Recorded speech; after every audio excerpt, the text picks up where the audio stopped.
Assalamualaikum warahmatullahi wabarakatuh.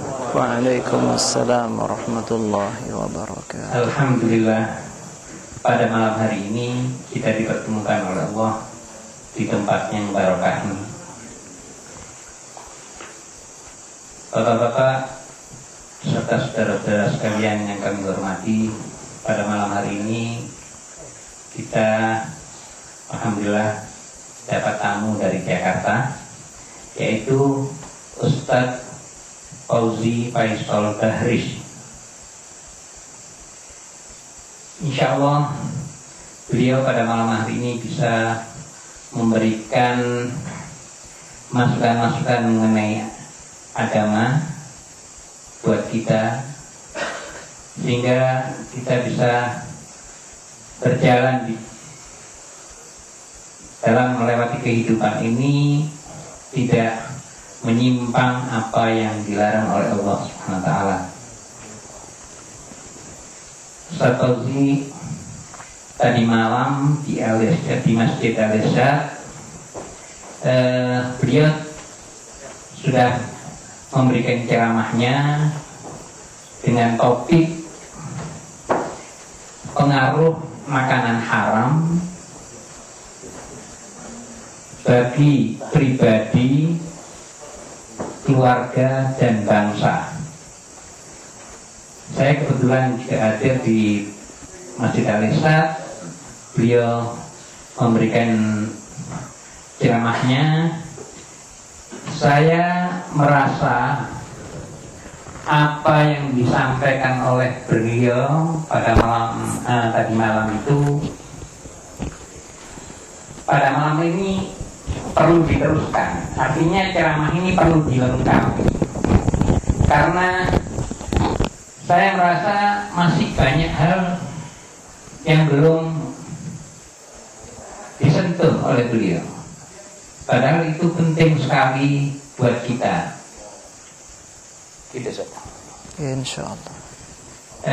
Saya mengharapkan pada malam hari ini Ustaz Fauzi bisa sedikit membuat kesimpulan apa yang diceramahkan tadi malam, untuk supaya diketahui oleh yang hadir pada malam hari ini tetapi tidak hadir di Masjid Al-Irsyad tadi malam. Kemudian kami mengharapkan malam hari ini beliau bisa melengkapi apa yang kita harapkan, karena di tempat ini waktunya lebih panjang daripada di Masjid Al-Irsyad. Jadi mungkin Ustaz Fauzi bisa menyempurnakan apa yang telah disampaikan tadi malam itu,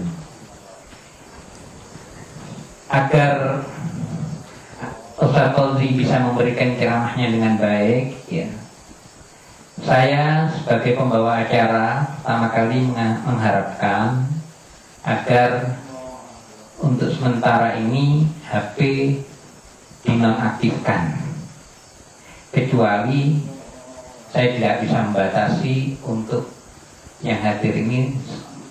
Beliau sebagai para dokter, saya tak bisa membatasi, karena ini suatu kebutuhan yang sangat perlu sekali.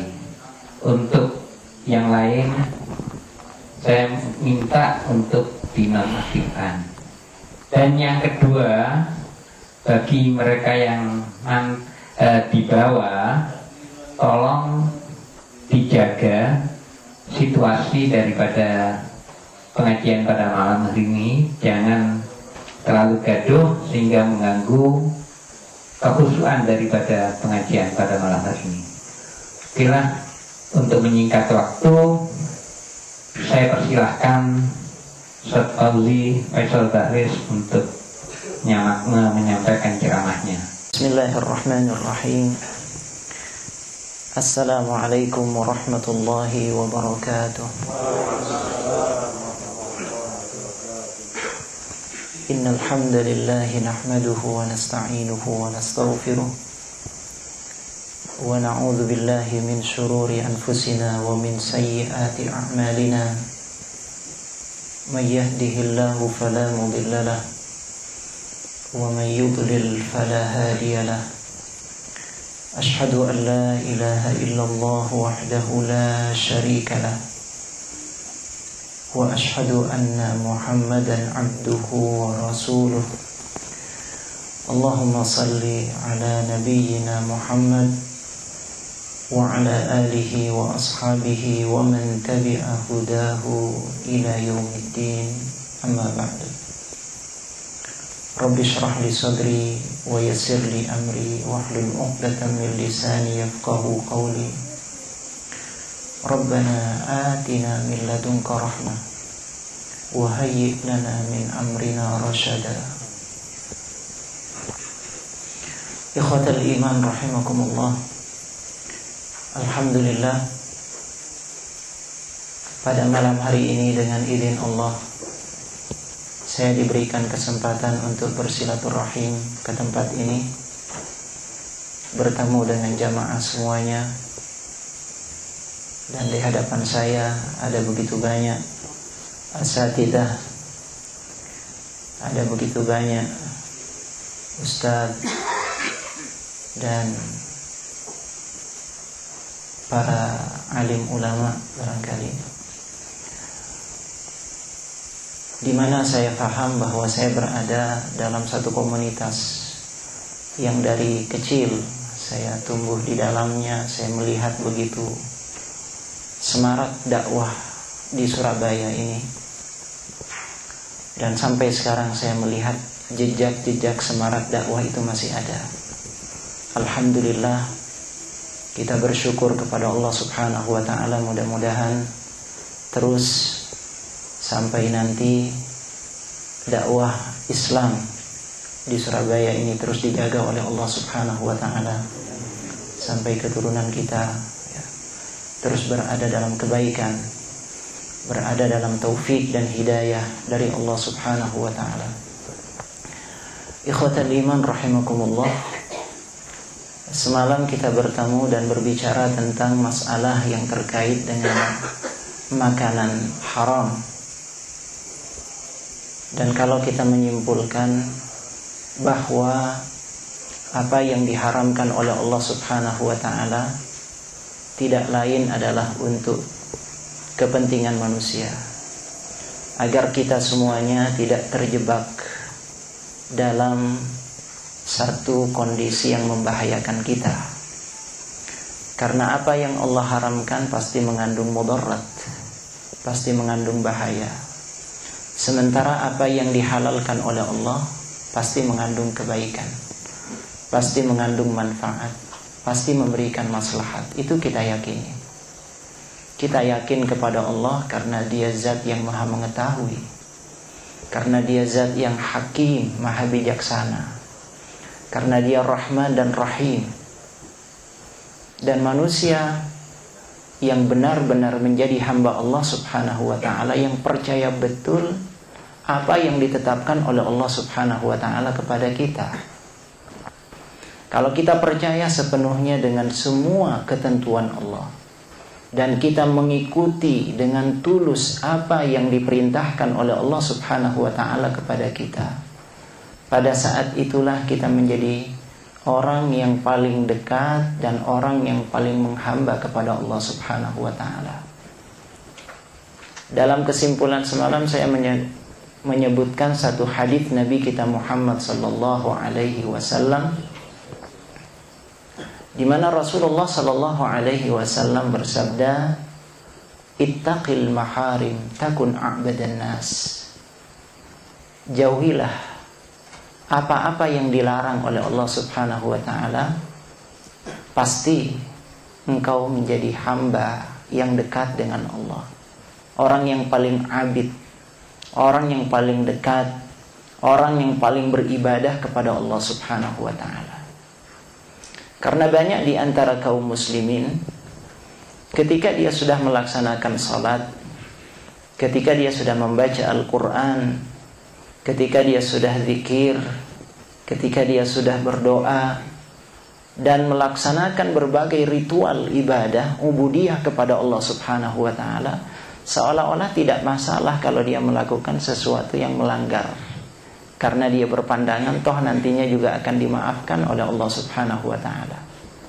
Mereka menyepelekan dosa dan maksiat, menyepelekan apa yang diharamkan oleh Allah. Sehingga di satu sisi kita melihat ada seorang muslim yang tekun ibadah, tetapi di sisi yang lain selepas atau sesudah dia melaksanakan ibadah salatnya misalnya, dia mulai melanggar aturan-aturan Allah Subhanahu wa ta'ala. Di masjid dia menjadi seorang muslim yang khusyuk, yang menunjukkan tawadhu'nya dan tadarru'nya di hadapan Allah Subhanahu wa ta'ala. Tetapi keluar dari masjid, dia lupakan semua aturan-aturan Allah, dengan mudahnya dia langgar. Padahal Rasulullah mengatakan, ittaqil maharim takun a'badan nas. Jauhilah apa yang dilarang oleh Allah Subhanahu wa ta'ala. Ketika itu engkau menjadi hamba yang dekat dengan Allah Subhanahu wa ta'ala. Karena itu Rasulullah sallallahu alaihi wasallam ketika menyebutkan di dalam Al-Quran misalnya, bagaimana kisah Nabi Adam alaihi salam,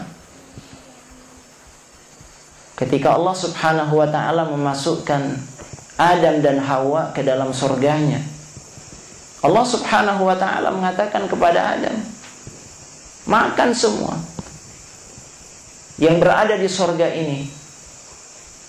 Tetapi ada satu yang dilarang oleh Allah Subhanahu wa ta'ala, dan ini taklif pertama yang diberikan oleh Allah kepada Adam alaihi salam. Wala taqraba hadhihi syajarah. Adam tidak disuruh untuk melaksanakan salat, tidak disuruh untuk melaksanakan puasa dan ritual ibadah. Boleh makan semuanya, cuma satu. Wala taqraba hadhihi syajarah fatakuna minal zalimin. Ini taklif pertama, dan itu seorang muslim. Ketika menjadi seorang muslim, kita dituntut untuk menjauhkan diri dari semua yang dilarang oleh Allah Subhanahu wa ta'ala. Ada garis pemisah yang harus kita perhatikan betul antara kondisi jahiliyah dan kondisi Islam, dan itu yang dilakukan oleh para sahabat.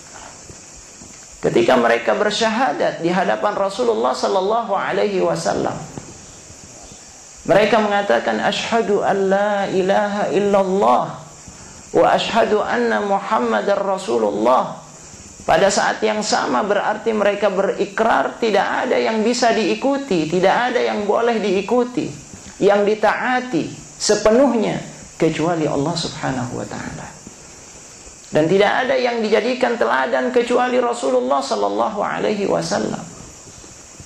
Lalu bagaimana dengan kondisi kaum muslimin yang hanya mengikuti sebagian-sebagian, tetapi di sisi yang lain banyak melakukan pelanggaran, banyak melanggar apa yang diharamkan oleh Allah Subhanahu wa ta'ala, padahal jelas Rasulullah sallallahu alaihi wasallam sudah memberikan batasan-batasan. Karena itu ada seorang tabi'in, Imam Hasan al-Basri rahimahullah, dia mengatakan ma'abadal abiduna bisyai'in afdal min tarki ma nahahumullahu an. Tidaklah seorang hamba melakukan sebuah ibadah yang lebih baik daripada meninggalkan apa yang dilarang oleh Allah Subhanahu wa ta'ala. Jadi ibadah yang terbaik adalah meninggalkan larangan Allah Subhanahu wa ta'ala. Baru sesudah itu kita menunjukkan ubudiyah kepada Allah Subhanahu wa ta'ala. Sebab agama tidak bisa ditakhlid, tidak bisa dicampur. Maksiat juga, ibadah juga, tidak bisa semacam itu. Ketika kita masuk ke dalam agama kita, kita dituntut untuk masuk ke dalam Islam secara keseluruhan. Ya ayyuhalladzina amanu dukhulu fis silmi kafah. Secara keseluruhan. Tidak bisa sepotong-sepotong, bagian ini bolehlah kita Islam, tapi bagian yang lain tidak. Secara keseluruhan. Ubudiyah kita, akhlak kita, muamalah kita, sikap kita, kehidupan pribadi kita, kehidupan keluarga kita, kehidupan bermasyarakat kita, semua yang kita lakukan dicelup dengan celupan Islam. Sibghatullah wa man ahsanu minallahi sibghah. Tidak ada yang lebih baik daripada celupan Allah subhanahu wa ta'ala. Kalau kita sudah masuk ke dalam Islam, kita harus siap untuk melaksanakan semua yang diperintahkan oleh Allah dan menjauhkan diri dari semua yang dilarang oleh Allah subhanahu wa ta'ala. Itu seorang muslim. Dan itu yang kita tuju semuanya. Kita menuju kepada itu. Bagaimana kita berusaha sekuat tenaga untuk menjadi seorang muslim. Nah, kaitan dengan itu, ikhwatal iman rahimakumullah, maka kalau kita berbicara tentang satu hal yang semalam kita bicarakan tentang makanan haram, itu baru sebagian kecil saja. Dan karena kita sudah membahas tentang makanan haram, pekerjaan yang haram, berikut dampak-dampaknya kepada diri kita, lalu bagaimana cara kita untuk mendapatkan rizki yang halal, yang diberkahi oleh Allah subhanahu wa ta'ala. Karena di antara rahmat Allah subhanahu wa ta'ala kepada kita semuanya, manakala Allah subhanahu wa ta'ala melarang sesuatu, Allah sudah menyediakan banyak hal yang dihalalkan oleh Allah subhanahu wa ta'ala yang mengandung kebaikan. Allah subhanahu wa ta'ala melarang khamr, tetapi Allah sudah menyediakan kepada kita ganti dari khamr yang lebih nikmat dan lebih bermanfaat untuk kita semuanya. Allah melarang kain sutra untuk laki-laki, kaum muslimin, karena Allah sudah menyediakan kain yang lain yang jauh lebih baik untuk kaum muslimin, lebih memberikan maslahat. Allah subhanahu wa ta'ala melarang perzinahan dan berbagai bentuknya, karena Allah subhanahu wa ta'ala sudah menyediakan sarana yang suci, barakah, yaitu an-nikah, az-zawaj. Begitu Allah subhanahu wa ta'ala sudah menyediakan sarana-sarana, sehingga tidak perlu lagi kita menoleh kepada yang diharamkan oleh Allah subhanahu wa ta'ala. Manakala kita mengambil semua yang dihalalkan oleh Allah, kita menjalankan apa yang dihalalkan oleh Allah subhanahu wa ta'ala, ketika itulah hidup kita akan menjadi bahagia, akan menjadi nyaman, akan mendapatkan tumakninah, akan menjadi tentram. Dan itu yang semalam kita sebutkan, bagaimana Allah subhanahu wa ta'ala mengatakan, Qul uhilla lakumut thayyibat. Aku halalkan untuk kalian yang baik-baik, yang bermanfaat, yang memberikan maslahat kepada kalian. Allah tidak mengharamkan sesuatu kecuali itu karena buruk. Sebaliknya Allah menghalalkan sesuatu karena itu baik untuk kalian. Nah, Allah subhanahu wa ta'ala dalam hal ini memberikan begitu banyak sarana-sarana, pintu-pintu rizki yang halal. Apa di antara sarana-sarana atau pintu rizki yang halal yang bisa kita masuki? Allah subhanahu wa ta'ala dan Rasulullah sallallahu alaihi wasallam memberikan kunci-kuncinya kepada kita, yang kalau kita lalui, insya Allah kita akan mendapatkan rizki yang halal, yang barakah, yang mendatangkan tumakninah dan ketenangan untuk kita semuanya. Apa itu ikhwatal iman? Barangkali kita semuanya sudah pernah mendapatkan materi tentang hal ini, sering kita mendengar. Hanya yang perlu kita lakukan adalah bagaimana kita memasukkan ke dalam hati kita, dan kemudian kita buktikan dalam realita kehidupan kita. Itu yang dibutuhkan. Kalau hanya sekedar menjadi pengetahuan saja, tidak banyak bermanfaat. Tapi kalau pengetahuan itu ditransfer dalam bentuk amal keseharian kita, ketika itulah akan ada manfaat yang kita dapatkan. Di antara pintu-pintu rizki yang halal dan barakah yang disediakan oleh Allah subhanahu wa ta'ala, yang pertama adalah berusaha dan bekerja. Ini yang pertama. Sebab kita tidak bisa sebagai seorang muslim dengan alasan ingin fokus ibadah, lalu dengan alasan Allah subhanahu wa ta'ala sudah menjamin rizki manusia, lalu kita ongkang-ongkang kaki, berpangku tangan, tidak mau bekerja. Tidak boleh. Setiap kita dituntut oleh Allah subhanahu wa ta'ala untuk bekerja dan berusaha. Setiap kita dituntut oleh Allah subhanahu wa ta'ala untuk memanfaatkan potensi yang diberikan oleh Allah. Ini potensi kita, kekuatan kita, kesehatan kita, indera yang lengkap. Tidak lain adalah untuk bekerja, beramal dan beramal. Itu adalah tugas kita, manusia. Kita dihadirkan ke dunia ini untuk menjadi khalifah. Apa tugas khalifah? Memakmurkan dunia, memakmurkan bumi. Sangat salah kalau orang-orang kafir lebih giat ya, dalam melakukan aktivitasnya, kemudian kaum muslimin mereka menganggur, tidak banyak melakukan kerja, tidak banyak melakukan aktivitas. Padahal yang seharusnya melakukan aktivitas lebih adalah kaum muslimin. Karena itu dalam Al-Quran kita lihat begitu banyak istilah amal saleh. Dalam beragam bentuknya Allah subhanahu wa ta'ala menyebut amal saleh. Kalau Allah menyebutkan iman wa amilus salihat, amanu wa amilus salihat. Amal saleh di sini katanya Said Ramadan Al-Buti bukan hanya terbatas pada ritual ibadah, bukan hanya salat yang dimaksud, bukan hanya ritual-ritual ibadah, tetapi amal saleh adalah seluruh aktivitas kita yang memberikan kemaslahatan. Itu amal saleh. Kemaslahatan duniawi dan kemaslahatan ukhrawi. Ini amal saleh.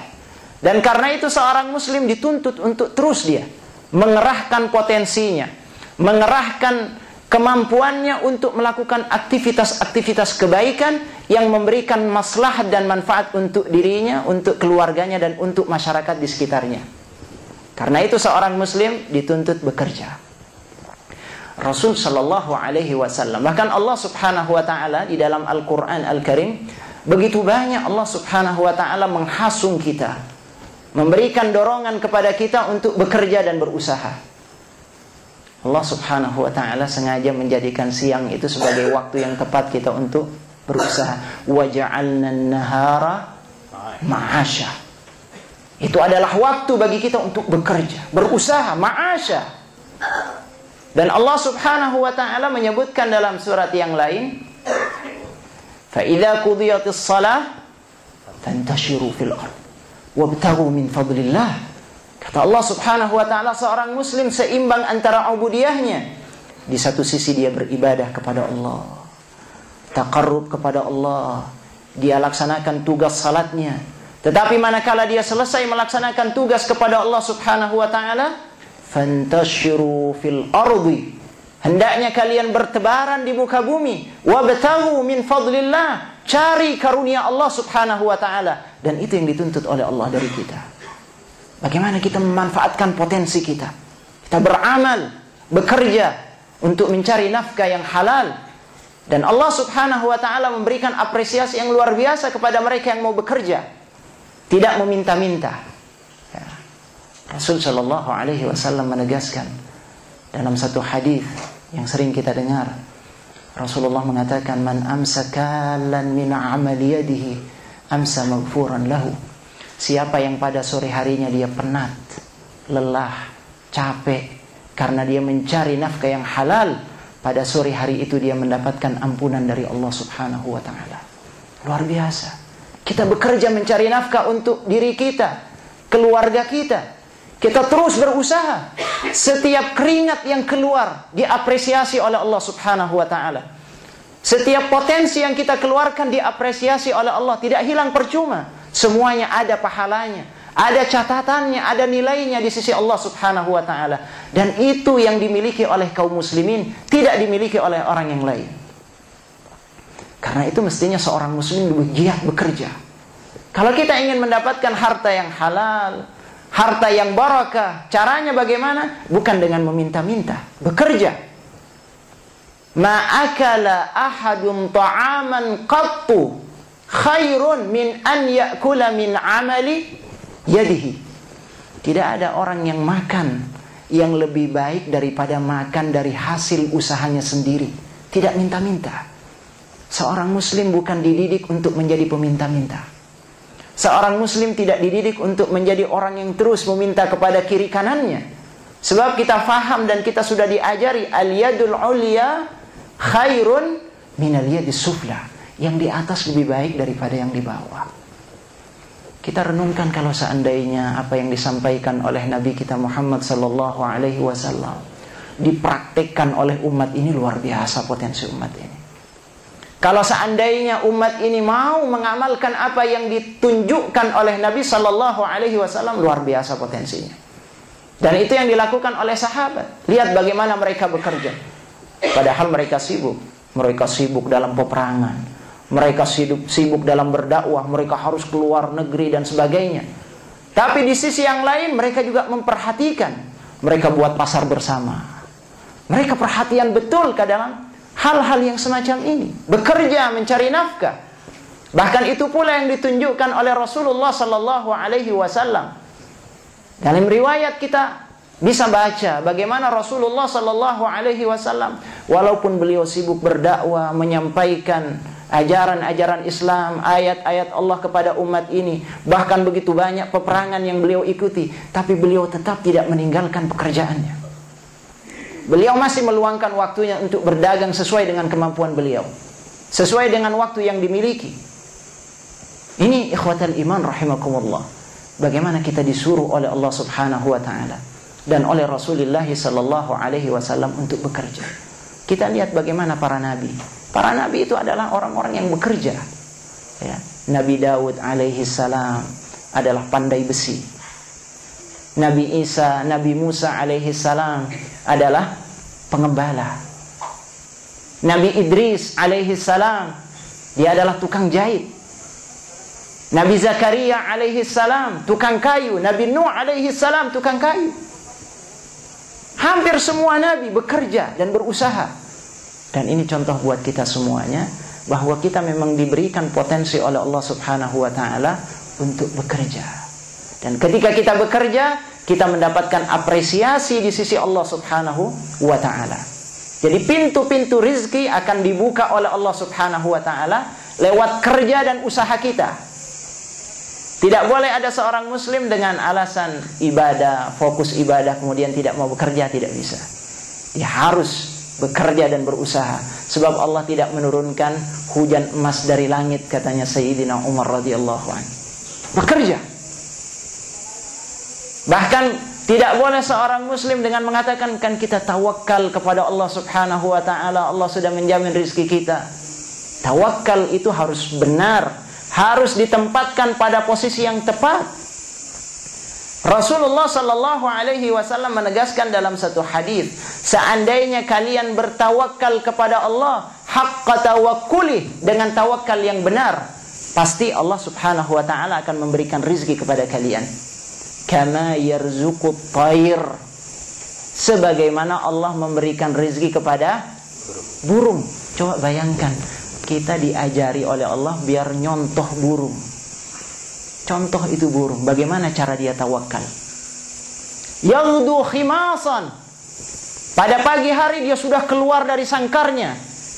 Dia terbang untuk mencari rizki Allah subhanahu wa ta'ala. Dia tidak hanya berdiam. Apa dia kurang tawakalnya? Dia tawakal kepada Allah subhanahu wa ta'ala. Tapi lihat bagaimana cara tawakalnya burung itu, dengan cara terbang. Dia jemput rizki Allah subhanahu wa ta'ala. Dia ambil rizki Allah subhanahu wa ta'ala. Yaghdu khimasan wa taruhu aw wa ta'udu bitana. Dan dia kembali ke sangkarnya dalam kondisi sudah kenyang, karena dia dapatkan rizki dari Allah subhanahu wa ta'ala. Begitu seorang muslim dididik oleh Allah subhanahu wa ta'ala.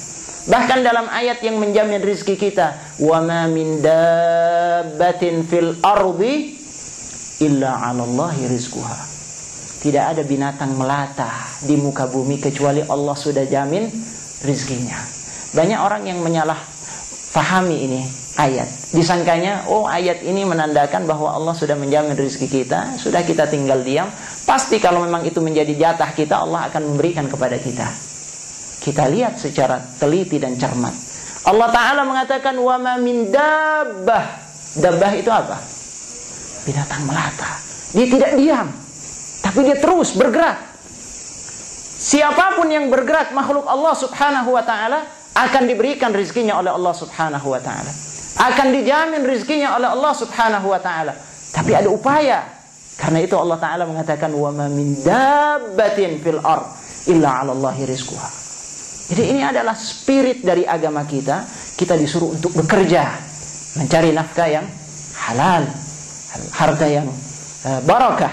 Dan ini adalah pintu yang diberikan oleh Allah dengan cara berusaha dan bekerja. Ikhwatal iman rahimakumullah, itu yang pertama.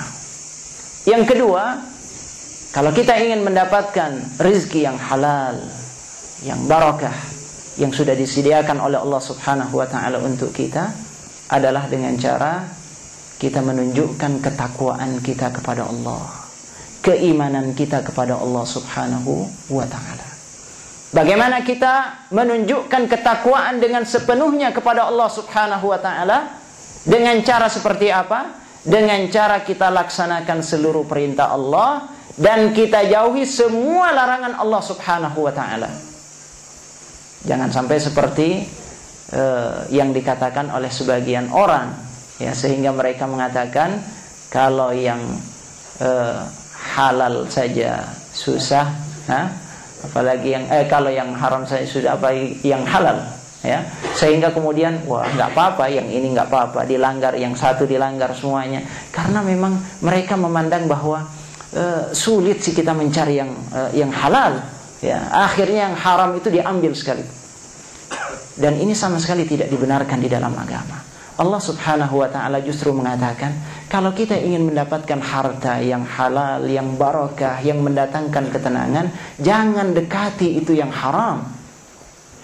Kita harus mengambil yang halal, yang disediakan oleh Allah Subhanahu wa ta'ala. Kenapa demikian? Sebab Allah Subhanahu wa ta'ala sudah memberikan jaminannya kepada kita semuanya. Walau anna ahlal qura amanu wattaqau lafatahna alaihim barakatin minas sama' wal ard walakin kadzabu faakhadnahum bima kanu yaksibun.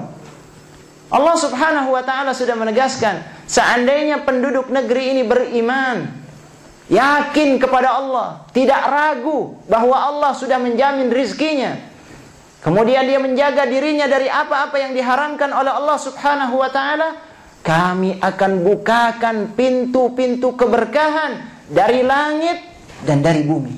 Ini janji Allah Subhanahu wa ta'ala. Tapi sayang manusia itu tidak mau membenarkan, tidak percaya dengan janji Allah Subhanahu wa ta'ala. Fa'akhadnahum, maka kami siksa mereka sesuai dengan apa yang mereka kerjakan, dengan apa yang mereka perbuat. Jadi ikhwatal iman rahimakumullah, kalau kita ingin mendapatkan rizki dari Allah Subhanahu wa ta'ala yang barakah, maka caranya adalah kita menunjukkan ketakwaan kepada Allah Subhanahu wa ta'ala, keimanan kepada Allah. Dia zat yang memegang semua perbendaharaan rizki. Dia zat yang memberikan seluruh karunia yang terdapat di dunia ini. Maka tidak lain kalau kita ingin menjemput rizki itu, kita harus dekat kepada yang punya rizki, yaitu Allah Subhanahu wa ta'ala. Kita harus dekat kepada Allah Subhanahu wa ta'ala. Kita harus bisa mengambil simpati dari Allah Subhanahu wa ta'ala. Baru kita akan mendapatkan rizki yang barakah, yang mendatangkan manfaat dan kebaikan buat kita. Ini janji dari Allah Subhanahu wa ta'ala.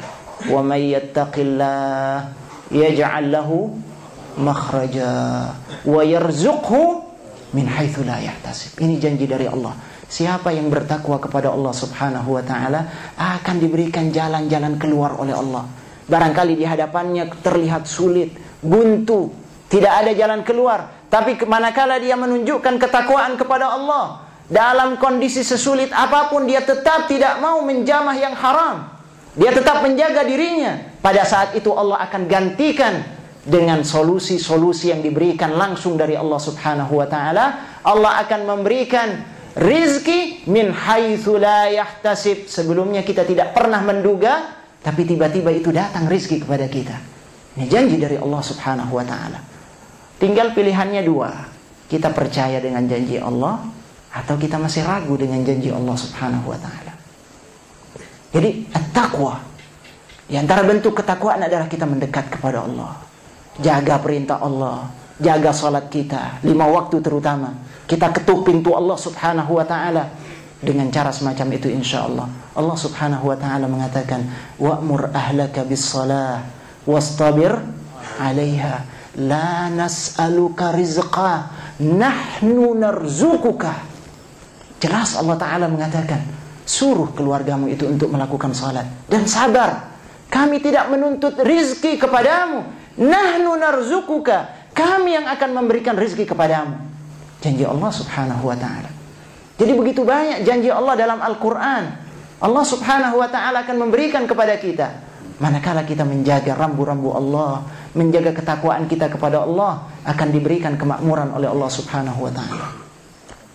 Yang kedua adalah ketakwaan kepada Allah, iman kepada Allah Subhanahu wa taala, percaya kepada Allah. Kita jaga rambu-rambu Allah. Dengan cara semacam itu, insya Allah keberkahan itu akan diturunkan oleh Allah Subhanahu wa taala kepada kita. Kemudian yang selanjutnya, pintu rezeki yang lainnya adalah dengan cara kita silaturahim. Silaturahim diantaranya semacam ini. Dan silaturahim dengan keluarga, kerabat, famili yang masih punya hubungan darah dengan kita, kita jaga betul. Sebab ternyata ini rahasia turunnya rizki dari Allah Subhanahu wa ta'ala. Ini rahasia turunnya karunia Allah Subhanahu wa ta'ala. Kita membaca hadis Nabi kita Muhammad sallallahu alaihi wasallam. Rasulullah mengajarkan kita dengan penuh sayangnya kepada kita, dengan penuh perhatian kepada kita. Rasulullah menunjukkan jalan-jalan kebaikan kepada kita. Di antaranya Rasulullah sallallahu alaihi wasallam mengatakan, "Man ahabba an yubsata lahu fi rizqihi wa an yunsa'a lahu fi atharih falyasil rahimah." Siapa yang ingin diberikan kelapangan rizki oleh Allah, dilapangkan rizkinya oleh Allah, diluaskan rizkinya oleh Allah Subhanahu wa ta'ala, dan kemudian dijadikan umurnya barakah, penuh dengan amal saleh, penuh dengan amal-amal kebaikan, maka syaratnya, kata Rasulullah sallallahu alaihi wasallam, falyasil rahimah, jaga hubungan dengan rahim, jaga hubungan dengan keluarga, jaga hubungan dengan orang tua, tunjukkan bakti kepada orang tua, jaga hubungan dengan karib kerabat, jangan putuskan hubungan dengan mereka, jaga hubungan dengan sanak famili kita. Sebab di sini rahasia turunnya keberkahan Allah Subhanahu wa taala. Rasulullah memberikan petunjuk-petunjuk yang sederhana, yang aplikatif, yang bisa kita laksanakan dalam kehidupan kita. Dan ini resep-resep yang diberikan oleh Rasulullah sallallahu alaihi wasallam.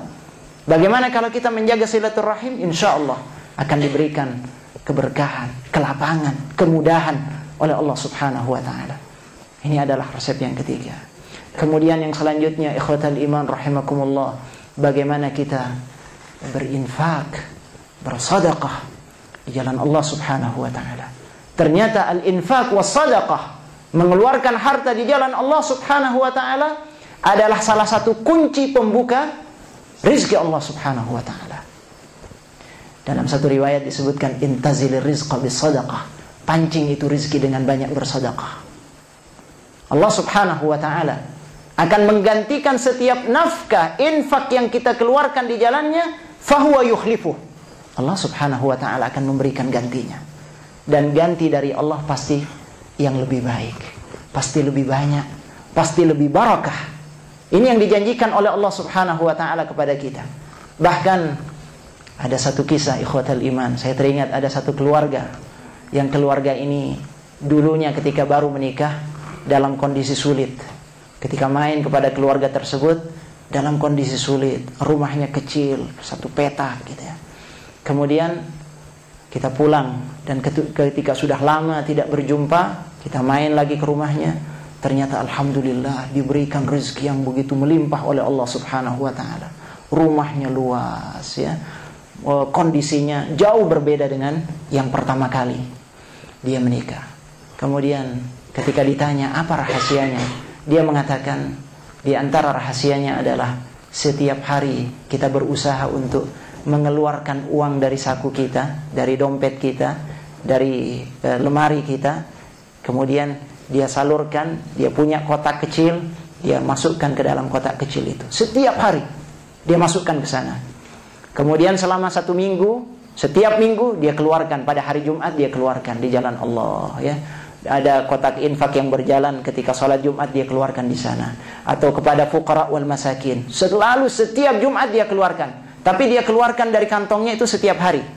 Kenapa dia lakukan itu? Katanya dia, sebab saya yakin dengan apa yang dikatakan oleh Nabi sallallahu alaihi wasallam, "Ma min yaumin yusbihu fihi al-ibad illa," ya, tidaklah satu hari muncul, tidaklah satu hari itu datang kecuali ada 2 malaikat yanzilan, yang turun ke dunia ini, dan dia berdoa kepada manusia.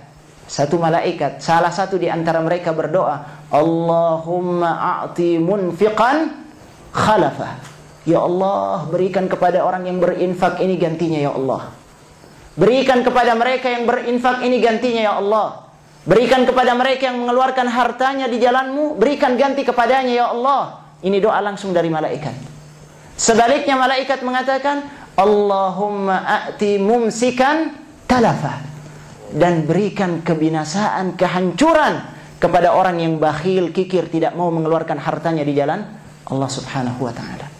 Ini doanya malaikat ikhwatal iman. Malaikat yang disebutkan oleh Allah, la ya'sunallaha ma amarahum wa yaf'aluna ma yu'marun. Tidak pernah membangkang kepada Allah. Bagaimana doanya? Doanya pasti diijabah oleh Allah subhanahu wa ta'ala. Bayangkan yang mendoakan langsung malaikat. Dia yakin dengan doa ini, dia laksanakan. Bukan sekedar teori.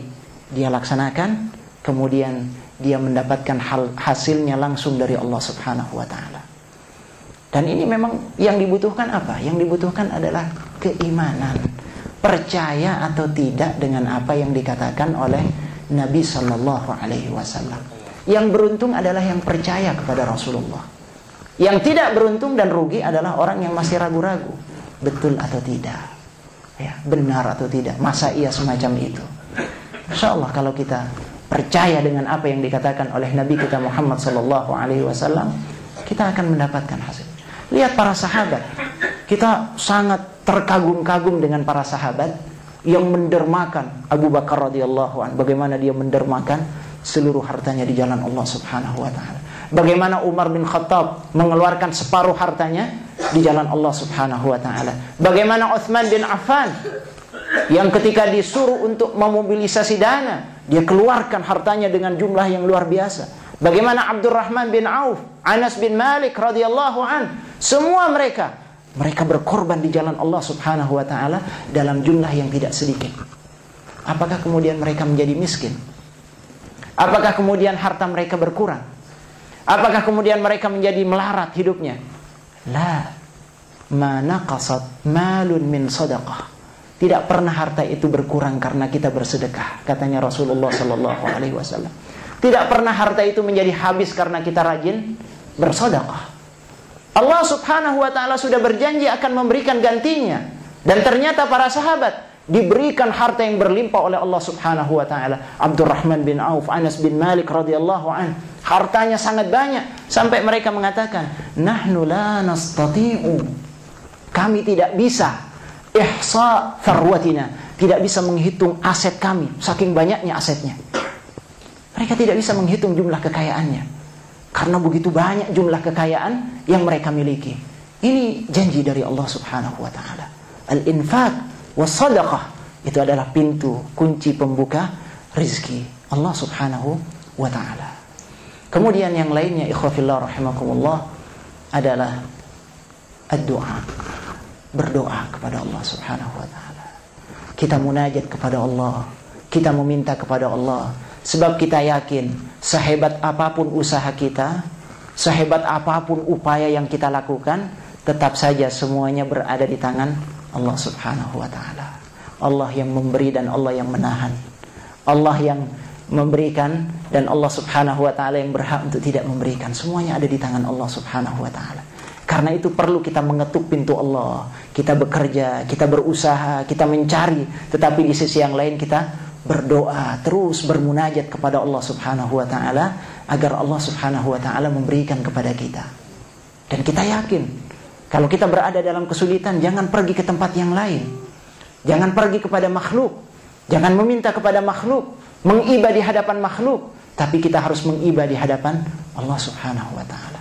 Kita menangis di hadapan Allah subhanahu wa ta'ala. Kita minta terus, ketuk pintu Allah subhanahu wa ta'ala. Pada saatnya kita akan diberikan oleh Allah subhanahu wa ta'ala. Ada satu riwayat, satu ketika Rasulullah sallallahu alaihi wasallam masuk ke dalam masjid. Tiba-tiba Rasulullah pada saat waktu masih pagi, waktunya orang beraktivitas, bekerja, berusaha, mencari nafkah. Tapi ada seorang sahabat yang dia duduk-duduk di masjid. Dia tekun, ibadah, berdoa kepada Allah subhanahu wa ta'ala di masjid. Dia merenung di hadapan Allah subhanahu wa ta'ala. Kemudian Rasulullah sallallahu alaihi wasallam bertanya, Ya Aba Umamah, ma ajlasaka fi hadzal masjid? fi hadhihi sa'ah, wahai Abu Umamah, apa yang membuatmu pada saat-saat seperti sekarang ini engkau duduk di masjid? Apa yang membuatmu engkau ini duduk di masjid? Katanya Abu Umamah, ya Rasulullah, humumun asabatni wa duyunun ghalabatni. Ya Rasulullah, saya risau ya Rasulullah. Saya terbelenggu oleh hutang. Hutang saya banyak di mana-mana. Saya risau ya Rasulullah. Diadukan kepada Rasul sallallahu alaihi wasallam. Kemudian Rasulullah sallallahu alaihi wasallam mengatakan, wahai Abu Umamah, maukah aku ajarkan kepadamu beberapa kalimat yang kalau kau baca kalimat-kalimat ini, doa ini, insyaallah Allah subhanahu wa ta'ala akan melenyapkan kerisauanmu dan akan melunasi hutang-hutangmu. Ini rahmatnya Rasulullah, perhatiannya Rasulullah kepada setiap sahabat. Ada sahabat punya masalah, diberikan solusinya oleh Rasulullah sallallahu alaihi wasallam. Begitu Rasulullah memberikan solusi, kemudian Abu Umamah mengatakan, bala ya Rasulullah, iya saya ingin ya Rasulullah, apa itu kalimatnya yang bisa saya baca? Kemudian Rasulullah memberikan satu doa yang bisa dibaca di waktu pagi dan di waktu petang. Doanya adalah, Allahumma inni a'udzubika minal hammi wal hazan. Ya Allah, aku berlindung kepadamu dari segala kerisauan, alham wal hazan, dan sedih, kecewa dan segalanya. Ini adalah sesuatu yang akan membuat hidup kita tidak tenang selamanya kalau kita dirundung oleh kerisauan. Karena itu risau ini harus dihilangkan dulu. Minal hammi wal hazan wa a'udzubika minal ajzi wal kasal, dan aku berlindung kepadamu dari malas, dari lemah, dari tidak berdaya. Kita diajarkan oleh Rasul sallallahu alaihi wasallam untuk optimis dalam hidup, tidak boleh lemah. Rasulullah mengajarkan lewat doa. Jangan begini caranya menyelesaikan persoalan. Jangan diam di masjid dan sebagainya. Boleh berdoa, tapi kemudian sesudah itu berusaha, bekerja, maksimalkan semua potensi yang kita punya. Optimis, ini adalah kehidupan seorang muslim. Ajaz tidak boleh ada pada diri kita. Wal kasal, malas juga tidak boleh kita miliki. Karena itu kita berlindung darinya. Minal ajzi wal kasal. Wa a'udzubika min, sebelum itu, minal jubni wal bukhl, dan aku berlindung kepadamu ya Allah dari sifat pengecut, tidak berani menghadapi orang, tidak berani keluar, tidak berani untuk keluar dari rumah, terkungkung terus. Ini adalah sifat yang sangat berbahaya. Juban, kalau orang sudah punya sifat mentalnya pengecut, ini berbahaya. Kita harus berani menghadapi masalah. Kita harus berani. Ini yang diajarkan oleh Rasul sallallahu alaihi wasallam. Wal bukhl, dan kalau sudah berhasil sukses, tidak boleh menjadi orang yang bakhil. Ya, ini yang diajarkan oleh Rasulullah, keseimbangan yang luar biasa. Dan terakhir Rasulullah mengatakan, wa a'udzubika min ghalabatid daini wa qahrir rijal, dan aku berlindung kepadamu dari kungkungan dan belenggu hutang, wa qahrir rijal, dan dominasi orang-orang, entah itu kreditor, penagih hutang dan sebagainya, yang bisa membuat kehidupan kita menjadi tidak nyaman. Kita berlindung kepada Allah, kita serahkan semuanya kepada Allah. Insya Allah dengan cara kita mendekat kepada Allah, berdoa kepada Allah subhanahu wa ta'ala, insya Allah akan diberikan kemudahan oleh Allah subhanahu wa ta'ala. Dan Abu Umamah mengatakan, ya Rasulullah, sesudah saya baca doa ini, beberapa hari kemudian ternyata kerisauannya hilang dan semua hutangnya bisa terlunasi. Yakin kepada apa yang diajarkan oleh Rasulullah sallallahu alaihi wasallam. Nah, ini ikhwafillah rahimakumullah, di antara beberapa cara untuk membuka dan mengetuk rizki Allah subhanahu wa ta'ala. Mudah-mudahan kita dengan yakin dan percaya penuh kepada apa yang dijanjikan oleh Allah dan apa yang diajarkan oleh Rasulullah sallallahu alaihi wasallam, kita diberikan rizki yang halal, diberikan rizki yang mendatangkan kebahagiaan, ya, ketenangan dalam hidup dunia dan akhirat insyaallah. Wabillahi taufiq wal hidayah. Assalamualaikum warahmatullahi wabarakatuh. Telah disampaikan oleh Ustaz Fauzi Faisal Bahris.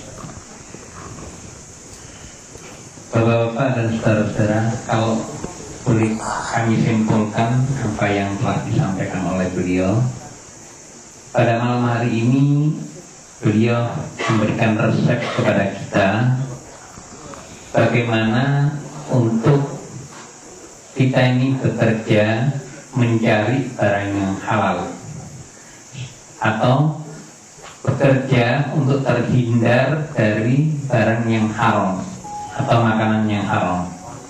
Yang pertama adalah kita berusaha, ada usaha untuk mencari rezeki yang halal. Jadi kita harus sensitif sekali terhadap mencari rezeki yang halal dan harus menjauhi segala yang menjadikan kita terjebur kepada barang yang haram. Ini yang pertama.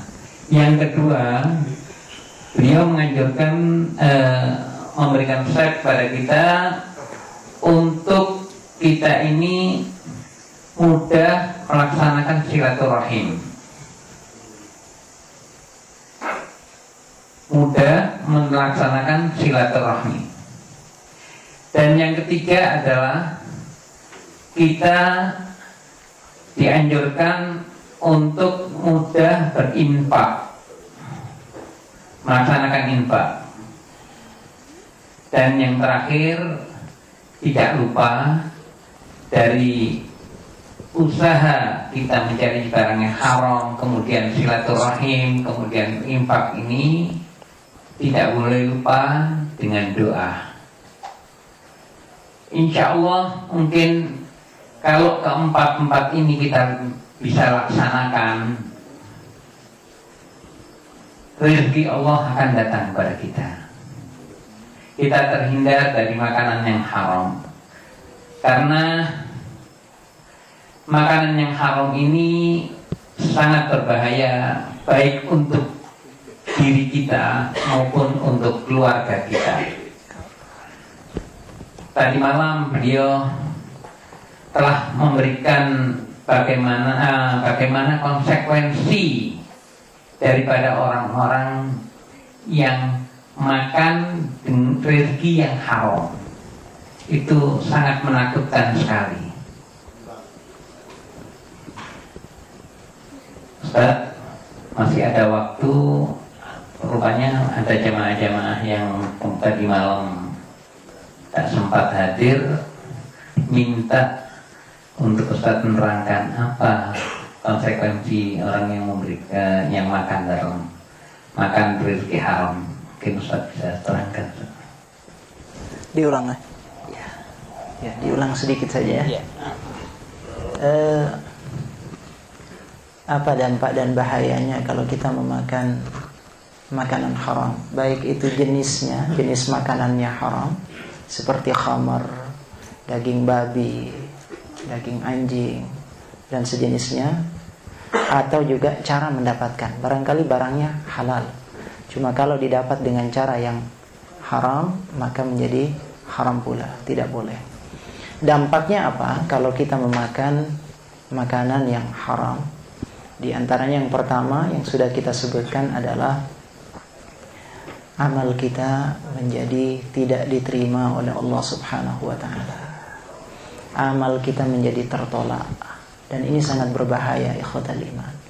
Rasulullah sallallahu alaihi wasallam sampai menegaskan, wa'lamu, ketahuilah, anna al-luqmah al-haram idza waqa'at fi jawfi ahadikum fala yutaqabbal 'amaluhu 40 lailah.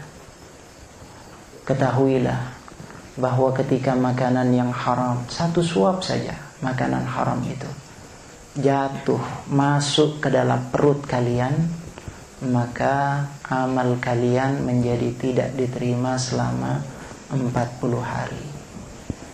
Barangkali kita ngeri ya, dan pasti kita semuanya ngeri. Satu suap, bagaimana kalau 2 suap? Bagaimana kalau 3 suap? Bagaimana kalau 1 piring? Apalagi banyak piring yang sudah dimakan. Apalagi penuh, setiap hari kita makan dari yang haram. Hasil korupsi, hasil sogok menyogok, hasil riswah dan sebagainya.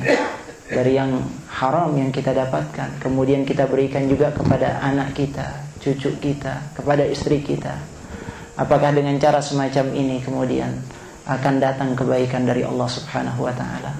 Sulit dibayangkan, ikhwatal iman. Karena itu Ibnu Abbas sampai mengatakan, la yaqbalu Allahu salata mri'in fi jawfihi haram. Tidak Allah terima salat seseorang yang di dalam perutnya ada barang haram. Ini bayangkan, ikhwafillah rahimakumullah, Ibnu Abbas hibrul ummah, seorang yang faham dengan ayat-ayat Al-Quran, jadi rujukan. Kalau kita baca kitab tafsir Ibnu Katsir, kitab tafsir At-Tabari, ya, Al-Qurtubi, rata-rata merujuknya mereka, kalau ada riwayat itu merujuknya kepada Ibnu Abbas. Apa kata Ibnu Abbas? Ibnu Abbas punya murid yang juga menjadi rujukan, ya. Kita lihat seorang semacam Ibnu Abbas tahu betul, dia mengatakan, la yaqbalullah salatan mri'in fi jawfihi haram. Tidak Allah terima itu salat seseorang yang dalam perutnya masih terdapat barang haram. Jadi ini yang pertama, sebagai satu penjelasan singkat bahwa barang haram itu bisa membuat amal kita tertolak, ya. Kemudian yang kedua, bisa membuat doa kita tidak diijabah oleh Allah Subhanahu wa ta'ala, tidak diterima oleh Allah, tidak dikabulkan oleh Allah Subhanahu wa ta'ala. Sebab dalam satu hadis disebutkan, dalam hadis yang terkenal, yang masyhur, yang sering kita baca, di mana Rasul sallallahu alaihi wasallam menjelaskan ada seseorang yang yutilus safar, dia melakukan safar, asy'ath aghbar, rambutnya kusut, pakaiannya lusuh, menunjukkan kesederhanaan yang luar biasa, hidup yang bersahaja. Kemudian yamuddu yadaihi ilas sama, dia angkat tangannya ke langit, ya Rabb, ya Rabb. Dia berdoa kepada Allah, ya Allah, berikan ya Allah, ya Allah, ya Allah. Dia berdoa kepada Allah. Sementara ketika dia berdoa, wa mat'amuhu haram, makanannya haram. Wa mashrabuhu haram, minumannya haram. Dalam riwayat disebutkan, wa malbasuhu haram, pakaiannya juga haram. Wa ghudhiya bil haram, kemudian nutrisinya juga dari yang haram. Fa anna yustajabu lidzalik, bagaimana mungkin doanya akan diterima oleh Allah Subhanahu wa ta'ala? Jadi ini langsung Rasulullah menjelaskan kepada kita bahwa doa orang yang makan atau mengkonsumsi barang haram, itu doanya tidak akan dikabulkan oleh Allah Subhanahu wa ta'ala. Sehingga ketika Rasulullah memberikan pesan kepada Sa'ad bin Abi Waqqas, dia minta, bagaimana ya Rasulullah caranya agar doa saya mustajab, langsung diterima oleh Allah Subhanahu wa ta'ala? Rasulullah mengatakan, atib mat'amak, coba perhatikan makananmu, makan yang baik-baik, tustajab da'watuk, pasti doamu akan diijabah oleh Allah Subhanahu wa ta'ala. Jadi ini caranya, ya. Kita menjaga diri dari yang haram, insyaallah doa kita akan diijabah oleh Allah Subhanahu wa ta'ala. Ihfazillah yahfazka, ya. Jaga perintah Allah, jaga dari yang haram, insyaallah Allah juga akan memberikan penjagaan kepada kita semuanya. Kemudian yang selanjutnya adalah barang yang haram, makanan yang haram juga akan berdampak pada ibadah kita. Ibadah ini akan menjadi berat bagi kita. Sulit bagi seseorang itu akan melakukan ibadah secara ringan, nyaman, cekatan, ya, gesit dan sebagainya, kalau pada tubuhnya terdapat makanan yang haram. Akan berat ini. Katanya para ulama, asad jawarihu, ini anggota badannya akan menentang dia, akan membangkang, berat akan melangkah kepada kebaikan, ya. Justru sebaliknya, mata ini akan mudah bermaksiat, tangan ini akan mudah bermaksiat, kaki ini akan mudah bermaksiat, karena sudah cenderung kepada itu. Jadi makanan haram itu cenderung membawa atau menggiring manusia kepada kemaksiatan, cenderung menggiring manusia kepada dosa, akan ringan. Kok terbuka, dia gampang sekali melakukan kemaksiatan, gampang sekali melakukan dosa kepada Allah Subhanahu wa ta'ala. Kenapa? Karena itu barang haram itu yang menggiring dia. Barang haram itu yang akan mendorong dia untuk melakukan berbagai kemaksiatan. Nah, ini bahaya yang luar biasa. Dan akan membuat hati ini menjadi kesat. Hati ini menjadi kesat. Lihat hadis Nabi kita Muhammad sallallahu alaihi wasallam ketika Rasulullah mengatakan, al-halalu bayyin wal haramu bayyin. Yang halal itu jelas, yang haram itu jelas. Wa bainahuma umurun mustabihat. Di antara keduanya ada barang-barang yang syubhat. Bagaimana kita mengetahui yang halal, yang haram, yang syubhat dan sebagainya? Nah, Rasulullah memberikan petunjuk di akhir hadis ini. Ala inna fil jasadi mudghah. Idza saluhat saluhal jasadu kulluh wa idza fasadat fasadal jasadu kulluh. Ala wahya al-qalb. Kalbu ini menjadi rusak kalau diisi dengan barang yang haram. Dia tidak bisa melihat lagi al-haq. Dia tidak bisa melihat lagi kebenaran. Karena sumber baik dan buruknya manusia terdapat di kalbu. Kalau kalbunya sudah terus diisi, kalau tubuhnya diisi dengan makanan-makanan yang haram, maka semuanya menjadi gelap buat dia. Kalla bal rana ala qulubihim ma kanu yaksibun. Hati mereka sudah berkarat. Hati mereka menjadi gelap, kesat. Kenapa demikian? Karena apa yang mereka makan, apa yang mereka kerjakan, apa yang mereka usahakan, itu yang membuat hati mereka menjadi gelap. Jangan salahkan Allah subhanahu wa ta'ala. Jangan kemudian sedikit-sedikit mengatakan Allah sudah menjatahkan begini, Allah sudah menetapkan begini dan begitu. Kita salahkan Allah subhanahu wa ta'ala. Seolah-olah semuanya kembali kepada Allah subhanahu wa ta'ala.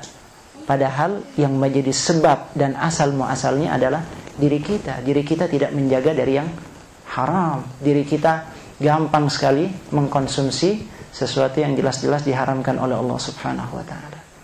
Kemudian yang selanjutnya, ikhwafillah rahimakumullah, ini yang paling berbahaya, bahwa kalau kita sudah memakan barang yang haram, itu akan membuat kita masuk ke dalam nerakanya Allah subhanahu wa ta'ala. Wal'iyadzubillah.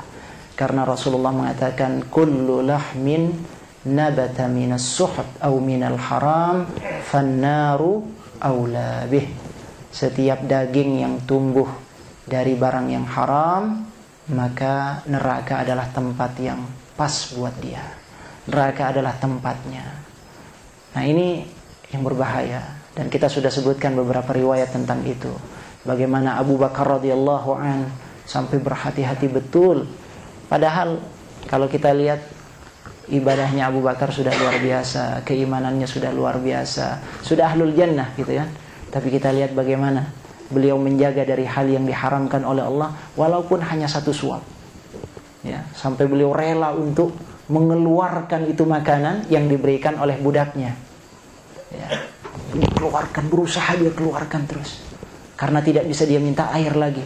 Sebab sang budak itu memberikan makanan dari hasil perdukunan yang dulu pernah dia lakukan. Hasilnya diberikan kepada Abu Bakar.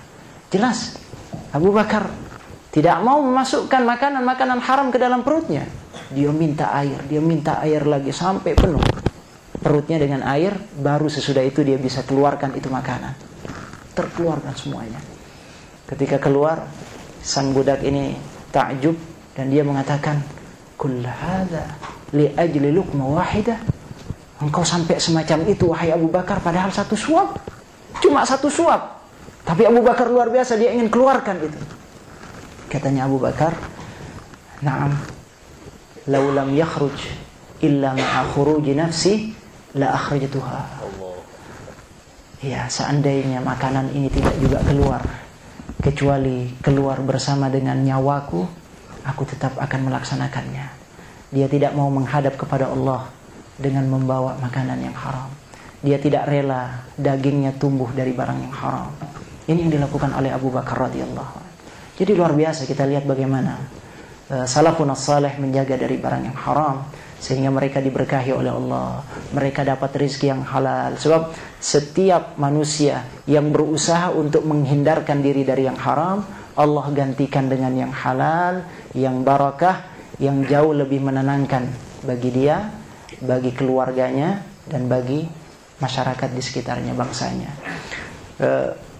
Jadi kalau kita melihat dampaknya kepada skala pribadi, jelas setiap pribadi yang makan dari makanan haram, hidupnya tidak akan menjadi tenang, berat untuk melakukan ibadah, ya, susah untuk melakukan kebaikan-kebaikan, ya, dan akan kembali kepada neraka Allah subhanahu wa ta'ala.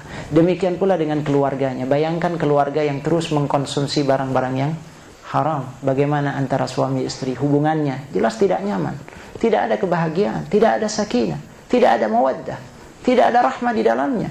Sebab semuanya mengkonsumsi barang-barang yang haram.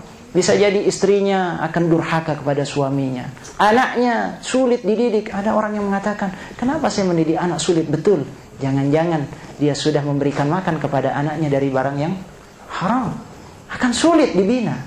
Karena itu ikhwafillah rahimakumullah, jauhkan ini barang yang haram dari keluarga kita, agar kita mendapatkan kemudahan dalam mendidik keluarga kita, istri kita, anak kita.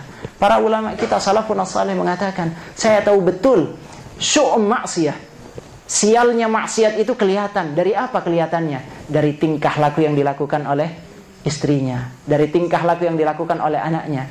Kalau dia melihat istrinya sudah melakukan sesuatu yang tidak benar, atau anaknya melakukan sesuatu yang aneh, salah, dia sadar bahwa ada sesuatu yang salah yang sudah dia lakukan. Ini mereka introspeksi, melakukan evaluasi gitu ya. Nah, ini yang harus kita lakukan juga. Dan kalau dalam skala besar, kalau sudah begitu banyak orang yang melakukan makan dari yang haram gitu ya, bagaimana kondisi bangsa ini? Keluarga kita rusak, apalagi bangsa kalau setiap individunya, kemudian setiap keluarganya. Dan kemudian bangsa ini semuanya seperti apa? Pasti satu saja, korupsi itu sudah membuat hancur bangsa ini. Ya, kita tidak akan pernah maju kalau korupsi ini terus berkembang luas. Itu baru satu. Lalu bagaimana kalau ditambah lagi dengan narkoba yang begitu hebat merajalela, sampai masuk ke penjara-penjara gitu.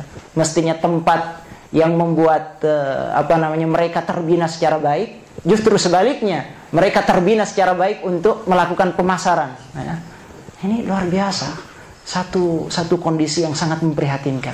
Belum lagi khamar yang dijual dari toko-toko kecil sampai toko besar. Biasanya jamuan-jamuan kehormatan itu selalu disertai dengan adanya khamar, minuman keras. Ya, ini korupsinya, narkobanya, khamarnya, belum lagi suap menyuapnya, birokrasinya yang rusak semacam ini. Kalau beritanya, ya luar biasa, menghalalkan segala cara semuanya. Yang penting uangnya terkumpul, harta banyak, ya, asetnya berkembang dan seterusnya.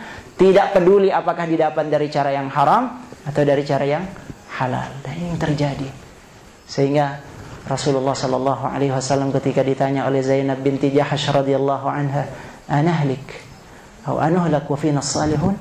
Ya Rasulullah, apakah kita akan binasa sementara di tengah-tengah kita banyak orang soleh?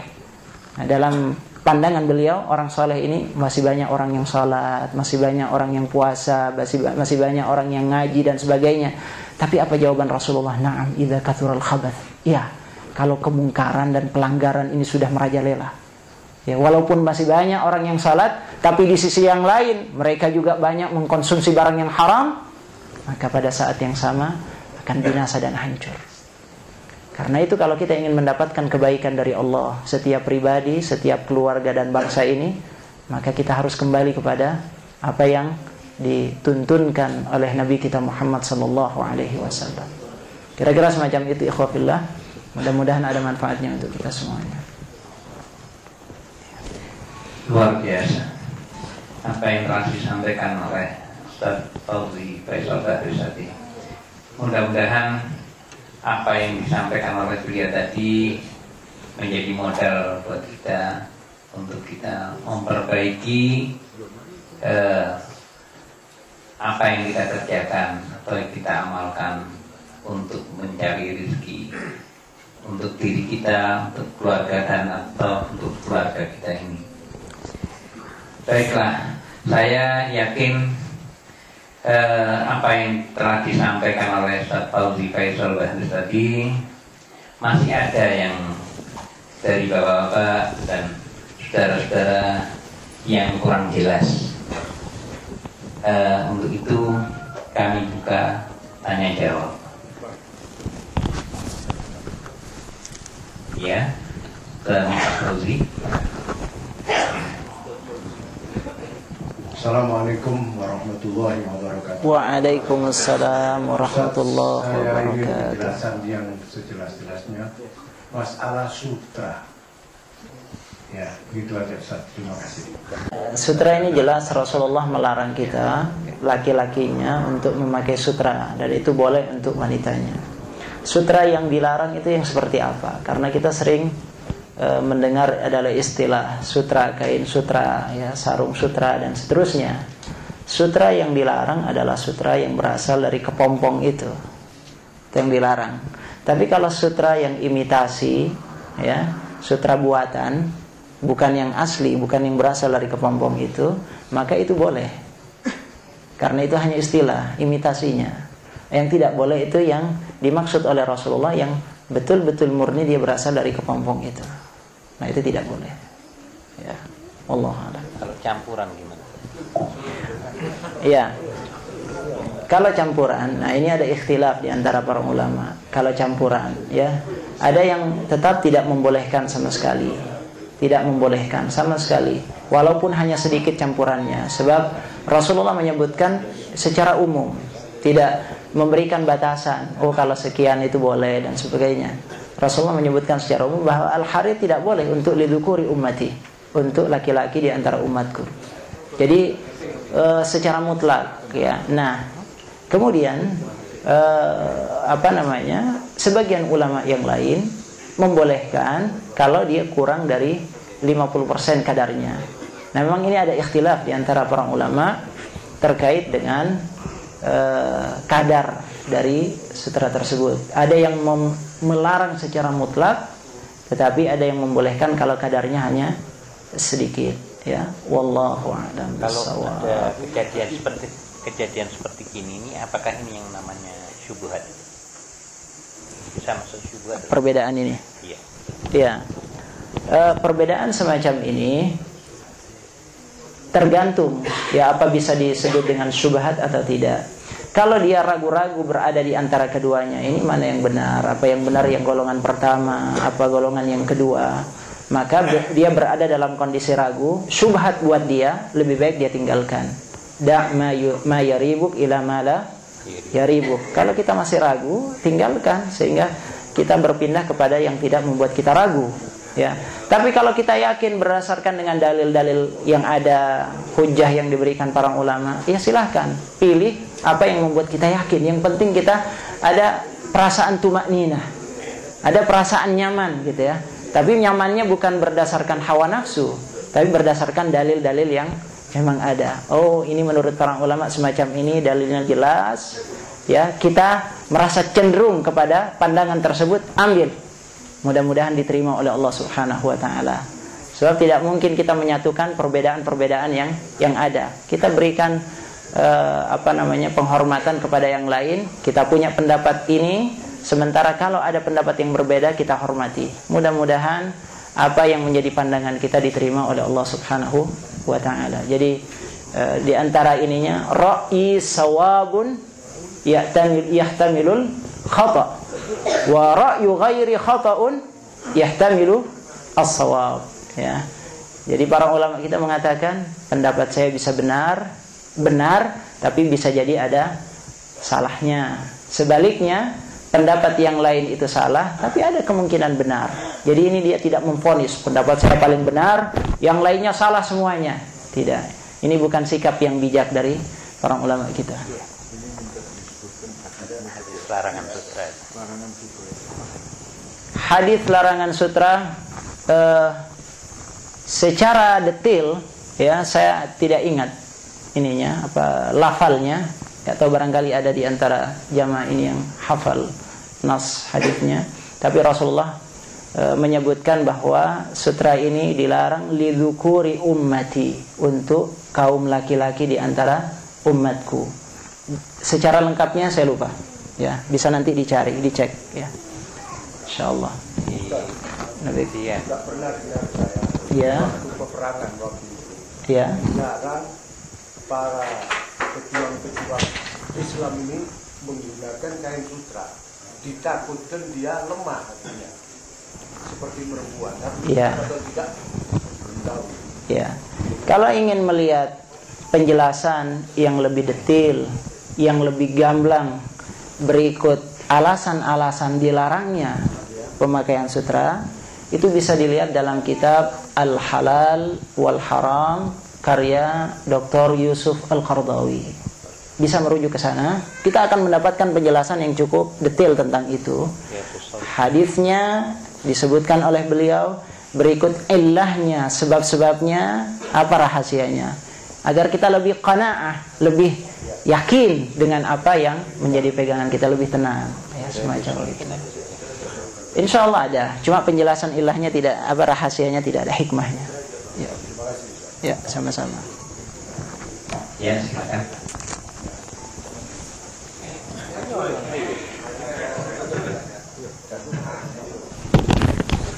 Assalamualaikum warahmatullahi wabarakatuh. Waalaikumsalam warahmatullahi wabarakatuh. Yang mau saya tanyakan Ustaz, bagaimana kita ini, tubuh kita ini secara tidak sadar atau sadar, Iya. kita ini dimasuki oleh barang haram yang kita tidak tahu. Seperti informasi-informasi yang sekarang bisa kita dapatkan itu, salah satunya adalah imunisasi. Ini bagaimana Ustaz kita menyikapinya dan tinjauan hukumnya? Terima kasih.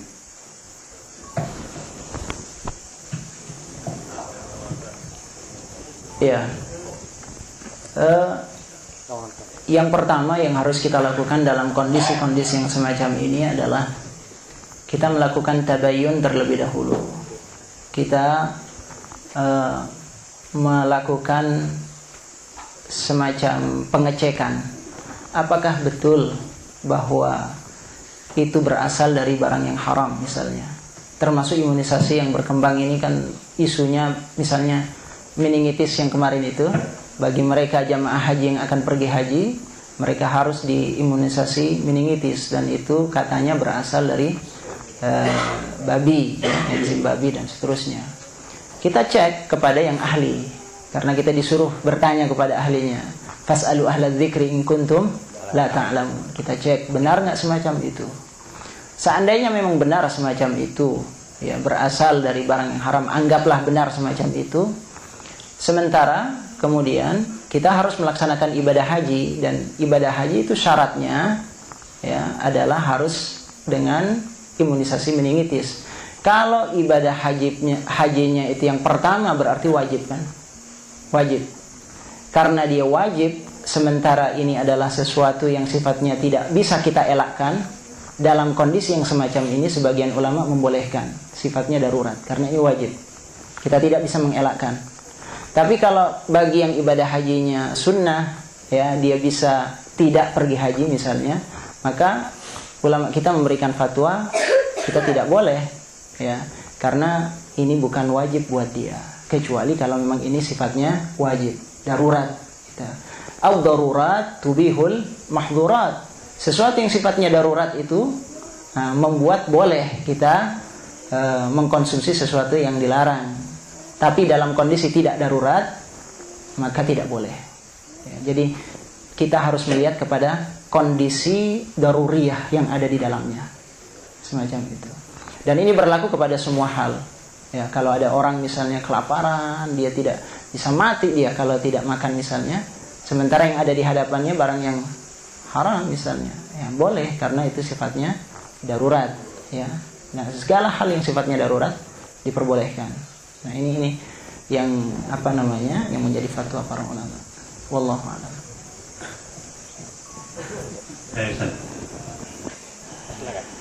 Assalamualaikum warahmatullahi wabarakatuh. Waalaikumsalam warahmatullahi wabarakatuh. Saya Sutrisno. Yang saya tanyakan tadi berkaitan dengan apa yang disampaikan oleh Ustaz, masalah hasil haram.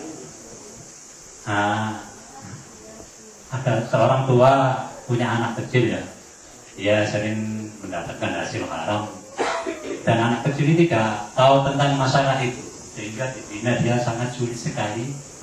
Nah, apa yang salah itu orang tuanya atau anaknya itu? Dia tidak mengerti apa-apa, dia mengkonsumsi barang haram. Itu gimana? Tolong dijelaskan. Yang jelas kesalahan itu ya yang menjadi penyebab kan orang tuanya, ya. Yang pertama orang tuanya bertanggung jawab Tapi bukan berarti anaknya kemudian jadi bebas melakukan apa saja, karena dia memang juga dituntut di sisi yang lain untuk terus memperbaiki diri, untuk terus melakukan mujahadah. Jadi semuanya bertanggung jawab dengan demikian. Orang tuanya bertanggung jawab, dan juga anaknya, si anak juga terus dia harus berusaha sekuat tenaga untuk menjadikan dirinya lurus, hanif, baik, dan seterusnya. Jadi dua-duanya, ya. Wallahu a'lam. Bagaimana cara orang tua membersihkannya dari nakal? Yang sebelumnya sudah terlanjur. Ya. Kalau sebelumnya dia sudah makan makanan yang haram, sudah masuk gitu ya, sudah mendarah daging, ya tidak ada cara lain kecuali kita banyak istighfar dan taubat kepada Allah Subhanahu wa taala. Kita istighfar, kita taubat, taubatan nasuha. Kalau ada barang orang lain yang masih ada pada diri kita, kita pernah mengambil milik orang, harta orang, aset orang, maka kita kalkulasi berapa banyak harta orang yang ada pada diri kita, kita kembalikan. Kita kembalikan kepada yang berhak untuk menerimanya. Kalau tidak ada, kita banyak bersedekah di jalan Allah Subhanahu wa taala. Mudah-mudahan dengan cara semacam itu Allah memberikan kembali kebaikan kepada kita. Ya. Masalah yang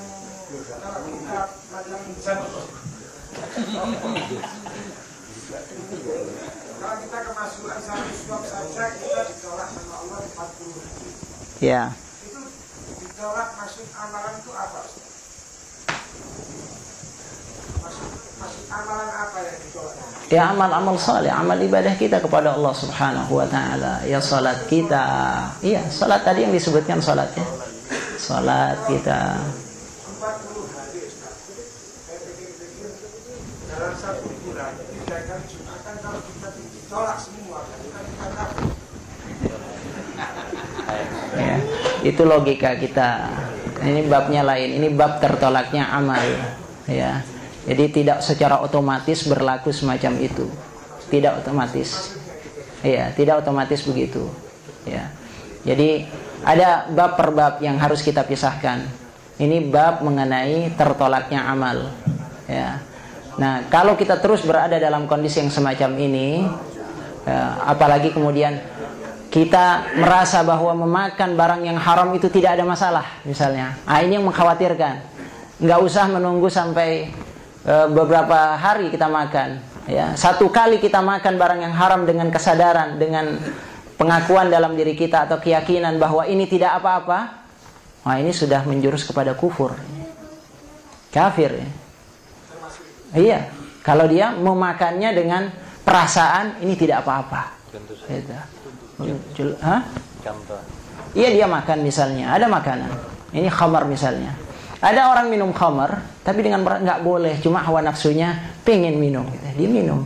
Nah, ini masih muslim dia, cuma berdosa dia punya dzamb, dia harus bertaubat kepada Allah, dia harus banyak istighfar. Tapi ada orang yang minum khamar bukan dengan perasaan bersalah, dia bangga, nggak apa-apa kok, siapa yang mengharamkan ini? Nah, yang semacam ini berarti dia sudah kafir. Jadi pelaku maksiat itu tidak dipukul rata, tidak sama. Tergantung pada kondisi ketika dia mengkonsumsi atau melakukan perbuatan dosa dan maksiat tadi. Ya, kondisi dirinya. Ya. Tanya, tadi diceritakan bahwa Sayyidina Abu Bakar baru makan Satu suap. makanan, ternyata haram terus dikeluarkan. Nah, sekarang kalau kita, ini menurut syariat bagaimana kalau kita makan suatu makanan yang kita tidak tahu, setelah kita telan, ternyata diberitahu bahwa itu mengandung babi atau khamar. Menurut syariat apa yang harus kita lakukan? Ya. Kalau kita bisa seperti Abu Bakar, dikeluarkan. Cuma ini sulit ya. Saya tidak bisa membayangkan bagaimana Abu Bakar melakukan itu. Wallahu a'lam. Ya. Tetapi bagi kita, paling tidak minimal, kalau kita berada dalam kondisi yang semacam itu, habis kita makan, tahu-tahu ada yang ngasih tahu ini makanan haram sebetulnya, maka kita banyak melakukan istighfar kepada Allah, taubat kepada Allah, karena kita melakukannya tidak tahu. Ya, Abu Bakar itu melakukan hal tersebut tadi, dia berusaha mengeluarkan karena sifat waraknya. Dia tidak mau dia melakukan itu, padahal Allah Subhanahu wa ta'ala tidak pernah dan tidak akan menuntut orang yang melakukan dosa tanpa dia niatkan dari awal, tanpa disengaja. Karena segala sesuatu yang tidak disengaja tidak akan dituntut oleh Allah Subhanahu wa ta'ala. Yang dituntut adalah amal yang kita lakukan karena kesengajaan kita. Ada orang melakukan dosa, dia tidak sengaja, tidak akan dituntut oleh Allah Subhanahu wa ta'ala. La yukallifullahu nafsan illa wus'aha. Allah Rahman dan Rahim. Cuma karena mereka tingginya derajat ketakwaan mereka, tetap mereka berusaha untuk menghindar dari hal-hal yang semacam itu. Nah, ini semacam itu.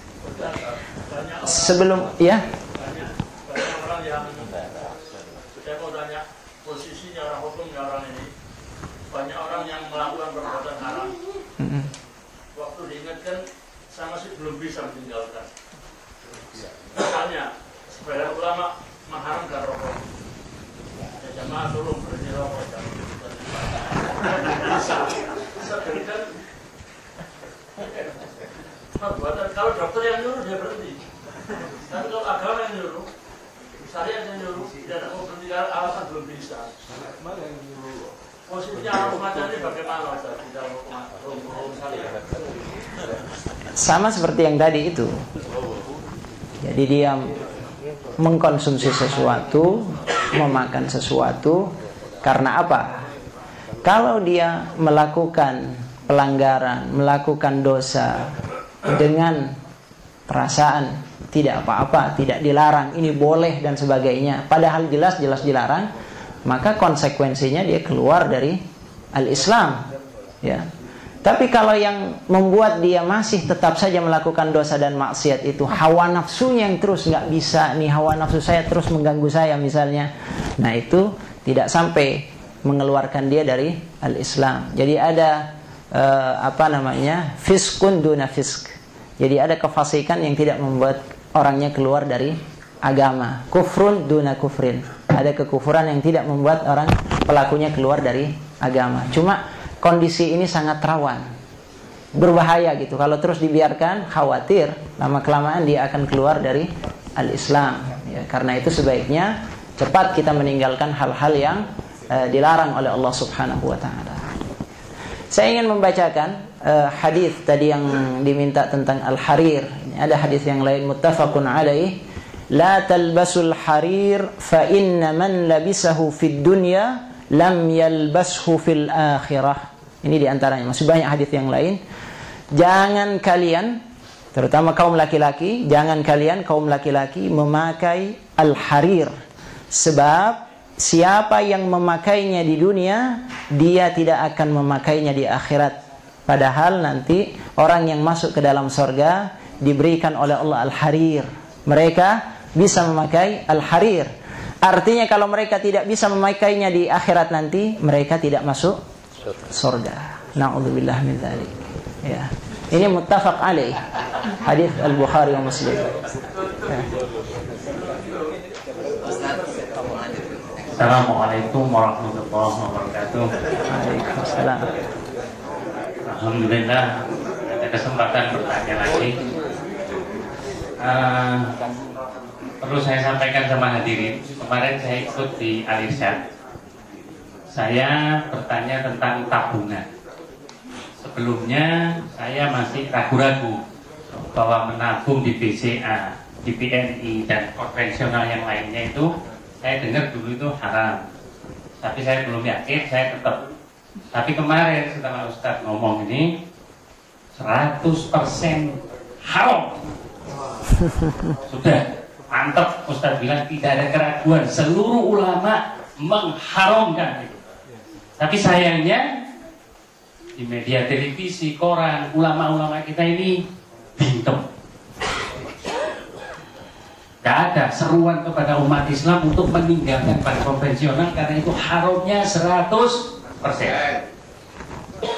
Hari ini saya sudah yakin, tapi saya belum mencabut tabungan saya karena kemarin masih Sabtu, Senin besok mudah-mudahan Allah kasih hidayah. Mudah-mudahan. Karena keharamannya sudah dinyatakan sama Ustaz ini 100% muttafaqun alaih, Pak Ustaz ya. Sudah seperti itu Ustaz. Berarti mohon disampaikan sama umat ini supaya kita ini tidak salah jalan. Kita ini memang tidak banyak ilmu agama. Dulu cuma dengar-dengar, hari ini Anda sudah yakin bahwa menabung di bank-bank konvensional itu haram 100%. Nah, sekarang permasalahannya Ustaz ya. Pertanyaan saya ini berlanjut. Kalau ini tabungannya, sekarang bagaimana kalau kita punya usaha? Di mana usaha itu untuk memperoleh izinnya salah satunya menggunakan cara-cara haram, birokrasi. Apakah usaha ini hasilnya semuanya haram? Itu yang pertama saya tanyakan. Yang kedua, sekarang itu ada penerimaan pegawai negeri, sudah bukan rahasia. Saya punya anak buah di rumah sakit, daftar pegawai negeri 150 juta masuk. Lu apakah ini nanti selama dia menerima gaji ini semuanya haram? Terus bagaimana orang yang bekerja di bank konvensional? Yang jelas bank itu dinyatakan haram. Apakah dia menerima gaji dari bank itu semuanya haram dan dia akan masuk neraka? Itu yang sekarang saya lanjutkan karena saya masih ragu. Nah, saya mau buka bisnis dulu, memang salah satunya untuk nyenggol haram, Ustaz. Karena birokrasi aja. Birokrasi kita tembus dengan cara haram, jalan. Nah, apakah bisnis yang berhasil dari itu yang saya nikmati sekarang itu termasuk haram? Dan kalau memang haram, saya harus mengulanginya bagaimana? Karena ini sudah berjalan. Terima kasih. Assalamualaikum warahmatullahi wabarakatuh. Sebagian ulama mengatakan, contoh yang tadi, masuk PNS dia harus bayar, kemudian baru dia diterima. Apakah seluruh penghasilannya setiap bulan yang dia terima itu menjadi haram semuanya atau tidak? Sebagian ulama mengatakan semuanya haram. Sebab innallaha thayyibun la yaqbal illa thayyiban. Yang baik jangan dicapai dengan cara-cara yang tidak baik. Allah tidak suka. Ini sebagian ulama berpegang kepada hadis tersebut dan hadis yang lainnya tidak boleh. Jadi semuanya pendapatannya itu juga menjadi haram. Tapi ada sebagian ulama yang lain mengatakan bahwa yang tidak boleh itu adalah ketika dia menyuap itu tadi, nyogoknya itu dosa, jelas.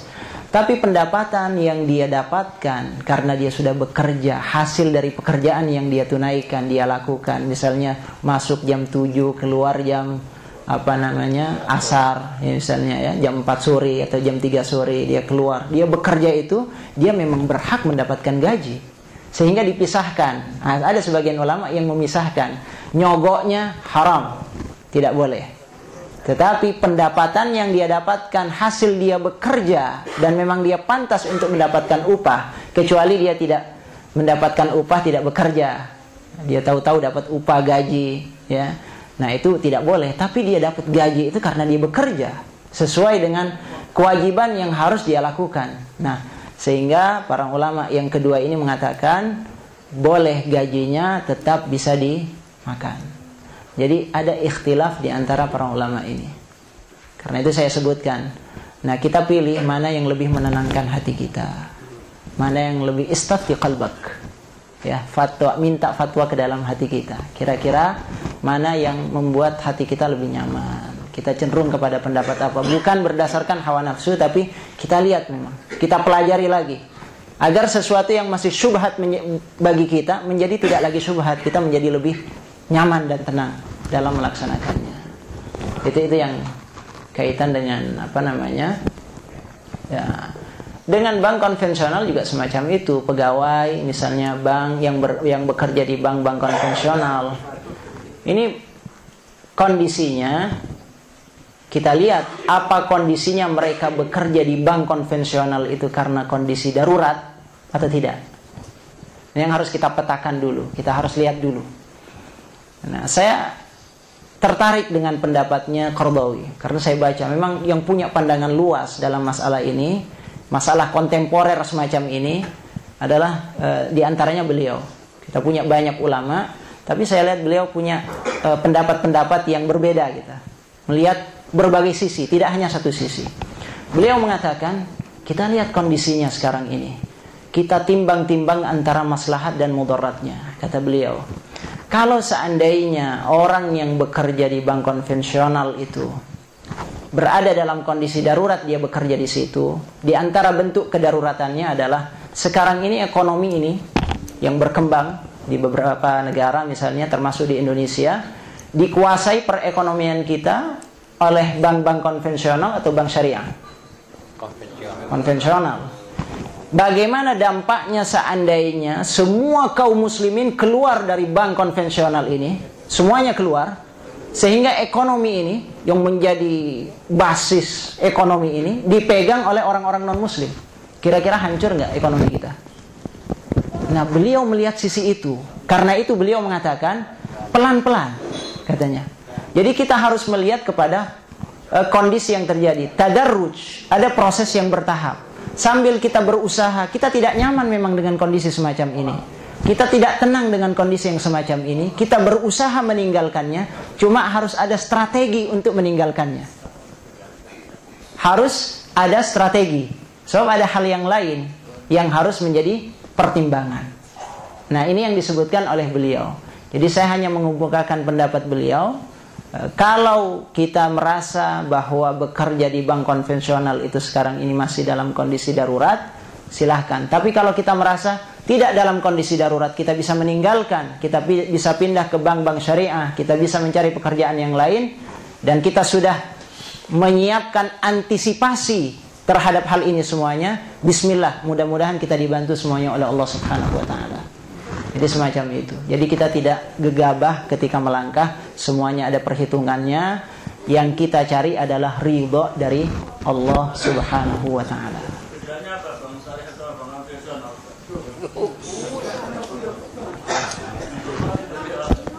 Kalau bank konvensional jelas ribanya ya. Kalau jelas bunga kan begitu ya. Setiap peminjaman pasti ada bunga, tabungan juga ada bunga dan seterusnya. Ya, ini jelas mengandung transaksi ribawi.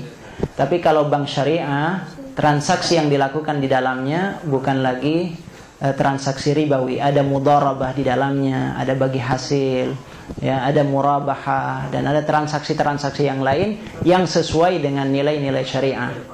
Kalaupun kemudian ternyata di dalamnya atau aplikasi di lapangannya tidak sesuai dengan syariah, yang bertanggung jawab mereka. Dewan syariahnya kan ada.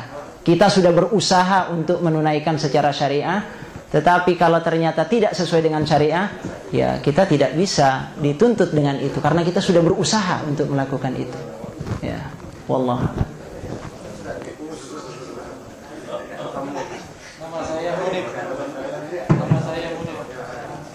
Ustaz, perkenalkan nama saya Muni Pak Yasud. Ustaz, menyambung masalah rokok tadi. Maaf Ustaz, karena orang perokok itu mengatakan bahwa rokok itu makruh. Itu pendapatnya orang yang merokok. Padahal di bungkus rokok itu tertuliskan sangat membahayakan buat kesehatan kita. Yang pertama. Yang kedua, bagaimana seorang perokok itu, apalagi orang yang perokok itu tinggi, besar, sehingga janjian naik kendaraan umum, kemudian di dalam kendaraan umum itu dia dengan isapan rokoknya itu mengganggu penumpang yang lain, terutama penumpang yang banyak ibu-ibu, sehingga tidak berani akan menegur orang tersebut. Bagaimana orang tersebut merasa terganggu dengan si perokok tersebut, apalagi dia seorang muslim.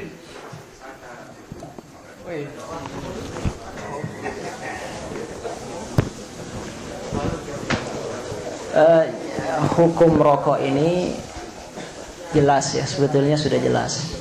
Memang ada sebagian ulama yang memakruhkan.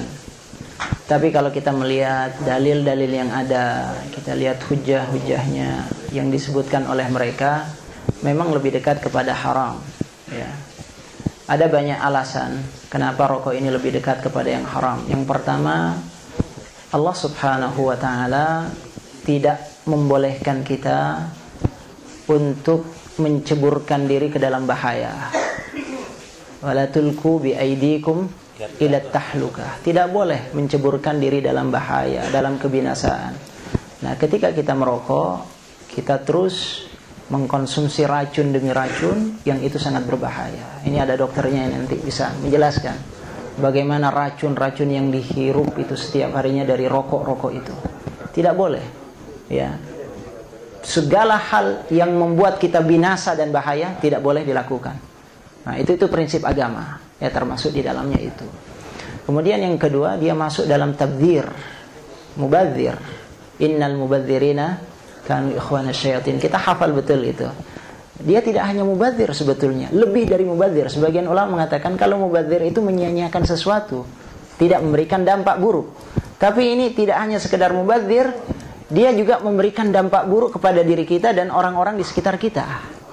Kalau kita buang uang, tidak ada yang bahaya dari situ. Cuma memang dilarang oleh Allah Subhanahu wa taala, oleh Rasulullah sallallahu alaihi wasallam, tapi tidak ada dampak buruk yang kemudian kepada orang-orang di sekitar kita. Tapi ketika kita merokok, ya, itu ada dampak buruknya, ada bahayanya. Asap yang beredar di sekitar mereka itu sangat membahayakan mereka. Jadi ada prinsip dalam agama, la darara wala dirar. La darara tidak boleh membahayakan diri, wala dirar tidak boleh membahayakan orang lain. Ini dua hal sekaligus itu. Jadi itu. Hah? Lebih makruh, sesuatu yang dibenci, tidak disukai. Ya. Jadi semacam itu, Sofillah. Jadi semua hal yang kemudian mengarah kepada bahaya sebetulnya tidak dibolehkan. Jadi kalau kita sepakat misalnya, kok kita melihat bahwa rokok ini lebih dekat kepada haram, kita yakini itu. Tapi bukan kemudian kita menyikapi orang lain salah semuanya, dosa semuanya, tidak. Kemudian kita hormati pandangan mereka, silahkan kalau mereka tetap dengan pandangan mereka. Yang penting mudah-mudahan amal kita diterima oleh Allah Subhanahu wa taala. Itu yang penting. Daripada kita saling menyalahkan, memvonis ini salah, ini dan seterusnya, ini berbahaya. Karena apa? Ini kan wilayahnya ikhtilaf. Paling tidak wilayahnya ikhtilaf kalau kita mau mengatakan itu. Ya, ada sebagian ulama yang tetap tidak sepakat bahwa rokok ini haram. Ada, itu tidak bisa kita nafikan. Ya, walaupun kita lebih cenderung kepada misalnya yang mengharamkan, tapi ada sebagian ulama. Nah, sementara ada di sisi yang lain, al-ukhuwah, persatuan di antara umat, ini adalah sesuatu yang disepakati. Dan tidak ada ulama yang menafikan itu. Tidak ada ulama yang punya pandangan lain. Ulama semuanya sepakat bahwa persatuan umat Islam, ukhuwah di antara kaum muslimin, itu muttafaq alaih. Nah, sekarang ada yang ikhtilaf, ada yang muttafaq. Mana yang kita dahulukan? Yang muttafaq alaih. Kita jaga kebersamaan kita, kita jaga persaudaraan kita jaga ukhuwah di antara kita. Nah, mudah-mudahan diterima oleh Allah Subhanahu wa taala. Itu yang lebih penting. Ya. Imunisasi apa meningitis sama kewajiban berhaji. Jadi dua hal yang kontradiksi ya. Kalau diyakini bahwa haram itu apa? Tapi iya.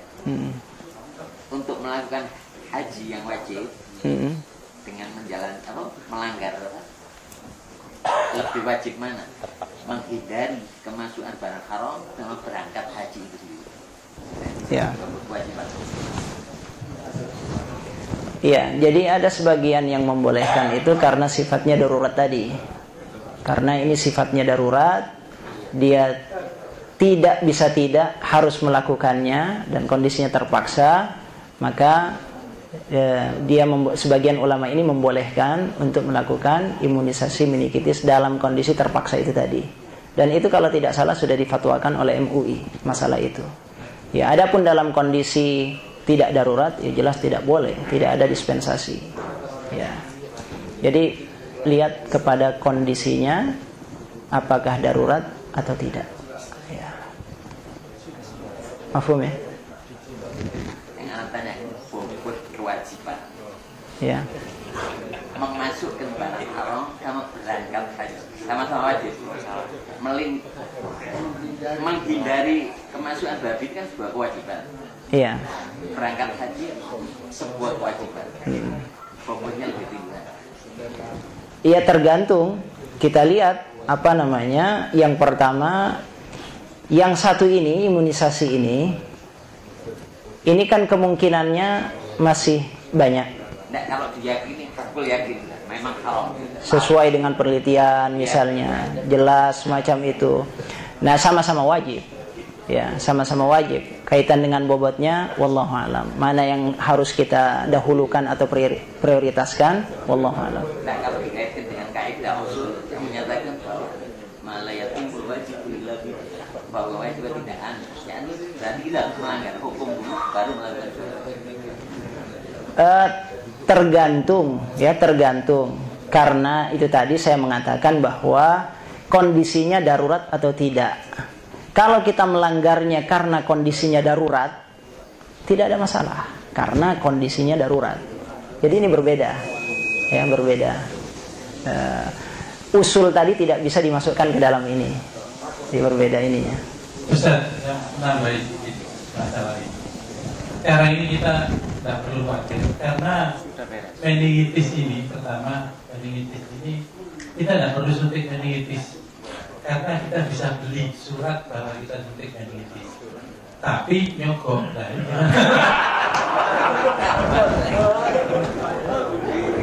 ini yang kedua, informasi untuk masyarakat. Karena kebetulan ikut pertemuan pembahasan meningitis.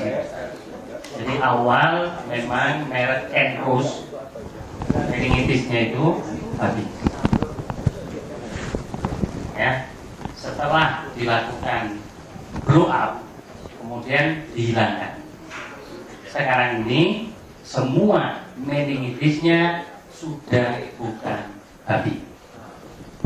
Jadi untuk jamaah haji umroh yang sudah mulai tahun 2010 akhir itu sudah pertemuan, anak ikut sendiri dan anak tanyakan betul, ibu berani bertanggung jawab, saya tanggung jawab bahwa meningitis yang beredar di Indonesia sudah tidak ada merek yang mengandung dengan adanya blow up itu. Tapi sayangnya ya harus blow up dulu baru terus digandani. Itu yang sayang. Saya bilang apa ini tidak dipikirkan sejak dulu. Kenapa setelah dihantam begini baru oh iya ini tidak boleh. Baru sekarang tapi jawabannya gini, biarlah asal tidak sama sekali. Itu tidak enaknya di tempat kita itu kadang-kadang gitu. Begitu di blow up baru oh ya oh gitu lah. Tidak ada yang blow up asal. Karena apa? Harganya beda. Yang berasal dari babi dan yang berasal dari manusia lebih mahal. Jadi sekedar informasi karena anak itu sendiri untuk hadirin supaya tidak ragu-ragu lagi. Mulai 2010 akhir meningitis yang beredar di Indonesia sudah tidak ada yang babi. Terima kasih. Ya, terakhir.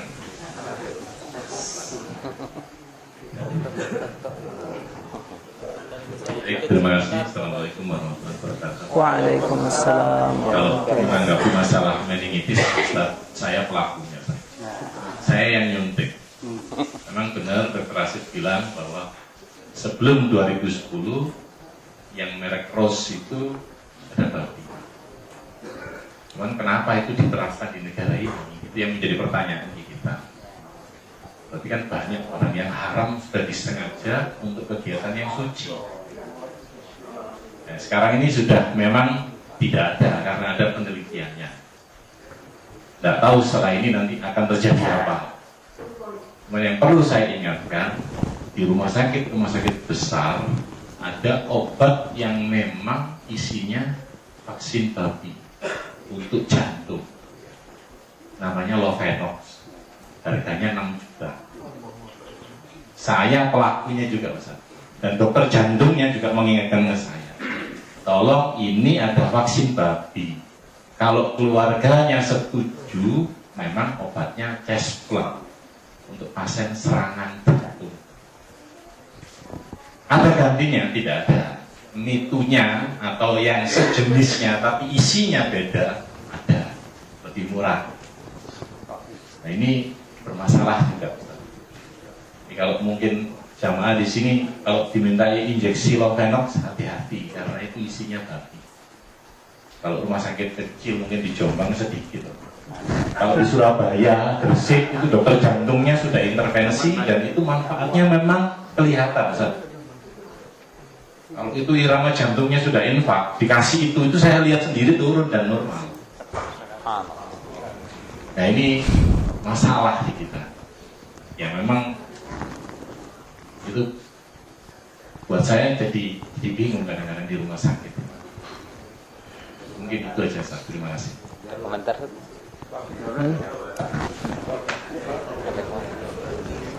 Ya, terima kasih. Pertama, dengan penjelasan tadi menjadi lebih jelas buat kita ya. Jadi kita tidak ragu-ragu lagi untuk melakukan suntik ke meningitis. Ini perlunya tabayun. Makanya tanya sama ahlinya, terjawab. Ya, alhamdulillah. Kaitan dengan yang kedua tadi, kaitan dengan apa namanya? Suntikan yang berasal dari vaksin babi tadi, kalau memang itu terkait dengan nyawa dan kehidupan seseorang, nah di sini berlaku unsur darurat tadi. Tapi dengan syarat-syarat memang ini direkomendasikan oleh seorang dokter muslim misalnya. Jadi dia harus amanah, dia tidak boleh dengan sembarangan, dalam kondisi sembarangan diberikan suntikan itu kan tidak boleh. Tapi kalau seorang dokter muslim, dia akan menjaga keamanahannya itu. Dia akan berikan pada saat-saat yang memang sangat-sangat dibutuhkan terkait dengan nyawa seseorang. Dalam kondisi semacam itu boleh. Ya. Itu masuk mudaratnya tadi, Ustaz? Darurat. Darurat, ya. Berarti boleh, Ustaz, ya? Boleh. Menjaga kehidupan seseorang itu harus diutamakan. Kalau irama jantungnya, ya. Itu termasuk serangan jantung. Ya. Jadi boleh, Ustaz, ya? Ya. Terima kasih, Ustaz. Saya kira waktunya sudah cukup ini. Ya. Assalamualaikum warahmatullahi wabarakatuh. Waalaikumsalam. Menanggapi masalah darurat tadi, saya pernah mendengar suatu hadis tentang penetapan Allah kepada masing-masing orang, bahwa orang ini sudah ditetapkan termasuk ahli neraka atau termasuk ahli surga. Disebutkan juga di hadis itu bahwa ada orang yang melakukan amalan baik sehingga antara dia dengan surga tidak beda. Tapi karena takdirnya tadi dia ditempatkan ahli neraka, maka dia masuk neraka. Kemudian ada satu riwayat yang melengkapi itu tadi. Ada seorang yang ulama ya, kemudian dia juga dalam keadaan besar di tengah padang pasir dan dia bertemu dengan setan. Maka setan tadi menawarkan air untuk meminta dia sujud pada. Ini kan darurat dalam istilah kita. Dia setan ini minta sujud, kamu tak kasih air ini tapi kamu sujud. Mungkin dia juga berpikir, nanti setelah aku sujud aku bisa taubat. Kemudian dia bersujud dan saat itu juga dia mati. Apa tidak sama dengan yang jantung tadi Ustaz? Apa yang tanggung jawab saat dia injek diri dan mati? Iya. Yang terakhir itu berbeda ya. Karena yang satu kaitannya dengan ubudiyah, akidah itu. Langsung kita disuruh menyembah. Ini kaitannya dengan syirik gitu. Jelas tidak boleh. Tapi yang kedua, itu memang ada kaidah yang membolehkan. Bahwa kaidah di antara kaidah tadi la darar wa la dirar, ad-darurat tubihul mahdhurat, dan itu disepakati oleh para ulama. Ini kaitannya dengan hal-hal yang bukan sifatnya ubudiyah langsung kepada Allah. Jadi dibedakan antara itu. Tidak boleh kemudian kita menyembah kepada makhluk itu karena dengan alasan kalau tidak semacam itu kita akan mati dan seterusnya, karena ini kaitannya dengan ubudiyah kita kepada Allah Subhanahu wa taala. Itu kiasnya tidak pas ya. Kemudian yang kedua kaitan dengan takdir. Memang betul dalam hadis disebutkan ada orang yang ahli ibadah, dia tekun ibadah, tapi ketika dia melakukan ibadah, ketika jarak antara dia dengan sorga tinggal 1 jengkal, tiba-tiba dia melakukan amalan ahlun nar, dan di akhir dia melakukan amalan itu sehingga dia dimasukkan ke dalam neraka. Dan juga sebaliknya, ada orang yang kita anggap bejat, rusak dan sebagainya, dia melakukan berbagai dosa dan maksiat sampai ketika jarak antara dia dengan neraka tinggal 1 jengkal, tiba-tiba dia melakukan amal saleh, husnul khatimah, dan dia masuk ke dalam surganya Allah Subhanahu wa taala. Bagaimana kita memahami hadis ini? Sebagian ulama memahami hadis ini sebagai peringatan dari Rasulullah sallallahu alaihi wasallam bahwa tidak boleh seorang yang sudah beramal saleh merasa aman. Sudah saya ahlul jannah, enggak boleh begitu. Tapi kita harus senantiasa hati-hati, waspada. Walaupun kita sudah banyak beramal, kita tidak tahu akhir dari hidup kita. Di antaranya itu. Tapi ada pula ulama yang lain mengatakan hadis ini dalam riwayat yang lain ada tambahannya, yaitu fima yabdu linnas, yaitu yang kelihatan oleh manusia. Ada orang yang melakukan amal soleh itu yang kelihatan oleh manusia.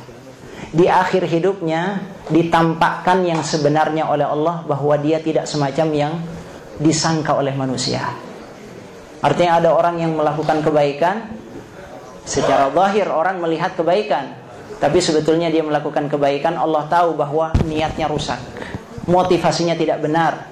Itu diungkap di akhir hidupnya oleh Allah Subhanahu wa taala sehingga dia mati dalam keadaan su'ul khatimah. Jadi hadis ini dikaitkan dengan riwayat yang lain, di antaranya oleh Said Ramadan Al-Buti. Dia katakan nggak bisa kita ambil secara mutlak ini hadis, harus ditafsirkan atau diterjemahkan dengan riwayat yang lain. Ada yang menyebutkan fima yabdu linnas. Karena itu kalau kita melakukan amal ibadah secara zahir baik, tapi secara batin niat dan motivasinya juga harus baik sehingga benar-benar diterima oleh Allah Subhanahu wa taala. Ya, semacam itu. Wallahu a'lam bishawab. Alhamdulillah, kita telah mendapatkan masukan-masukan yang bermanfaat pada malam hari ini. Kami atas nama penyelenggara serta Fahidul Bed mengucapkan terima kasih yang sebesar-besarnya kepada Ustaz Fauzi Faisal Bahris, serta terima kasih pula kepada bapak-bapak dan saudara-saudara yang telah menyempatkan waktu untuk datang pada malam hari ini. Dan insya Allah kita akan berjumpa lagi pada tanggal 26 Mei hari Sabtu bulan depan, insya Allah. 26 Mei. Demikian kita tutup pengajian ini dengan doa. Fadhol.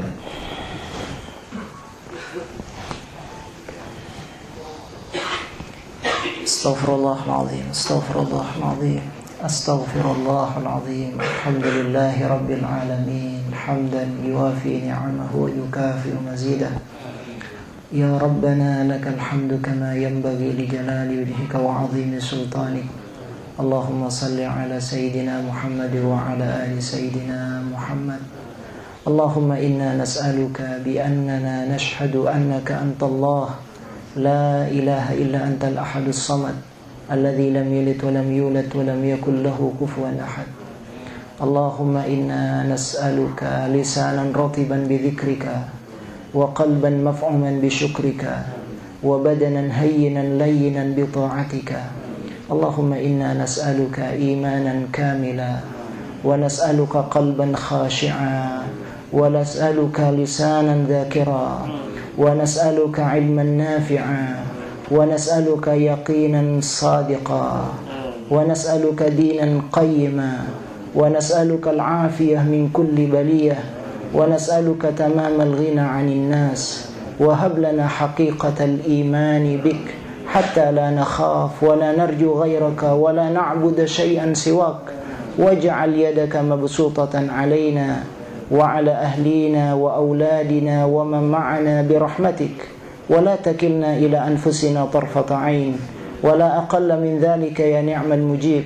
ربنا ظلمنا أنفسنا وإن لم تغفر لنا وترحمنا لنكونن من الخاسرين ربنا اغفر لنا ولوالدينا وارحمهم كما ربونا صغارا ربنا هب لنا من أزواجنا وذرياتنا قرة أعين واجعلنا للمتقين إماما ربنا آتنا في الدنيا حسنة وفي الآخرة حسنة وقنا عذاب النار وصلى الله على نبينا محمد وعلى آله وصحبه وسلم سبحان ربك رب العزة عما يصفون وسلام على المرسلين والحمد لله رب العالمين.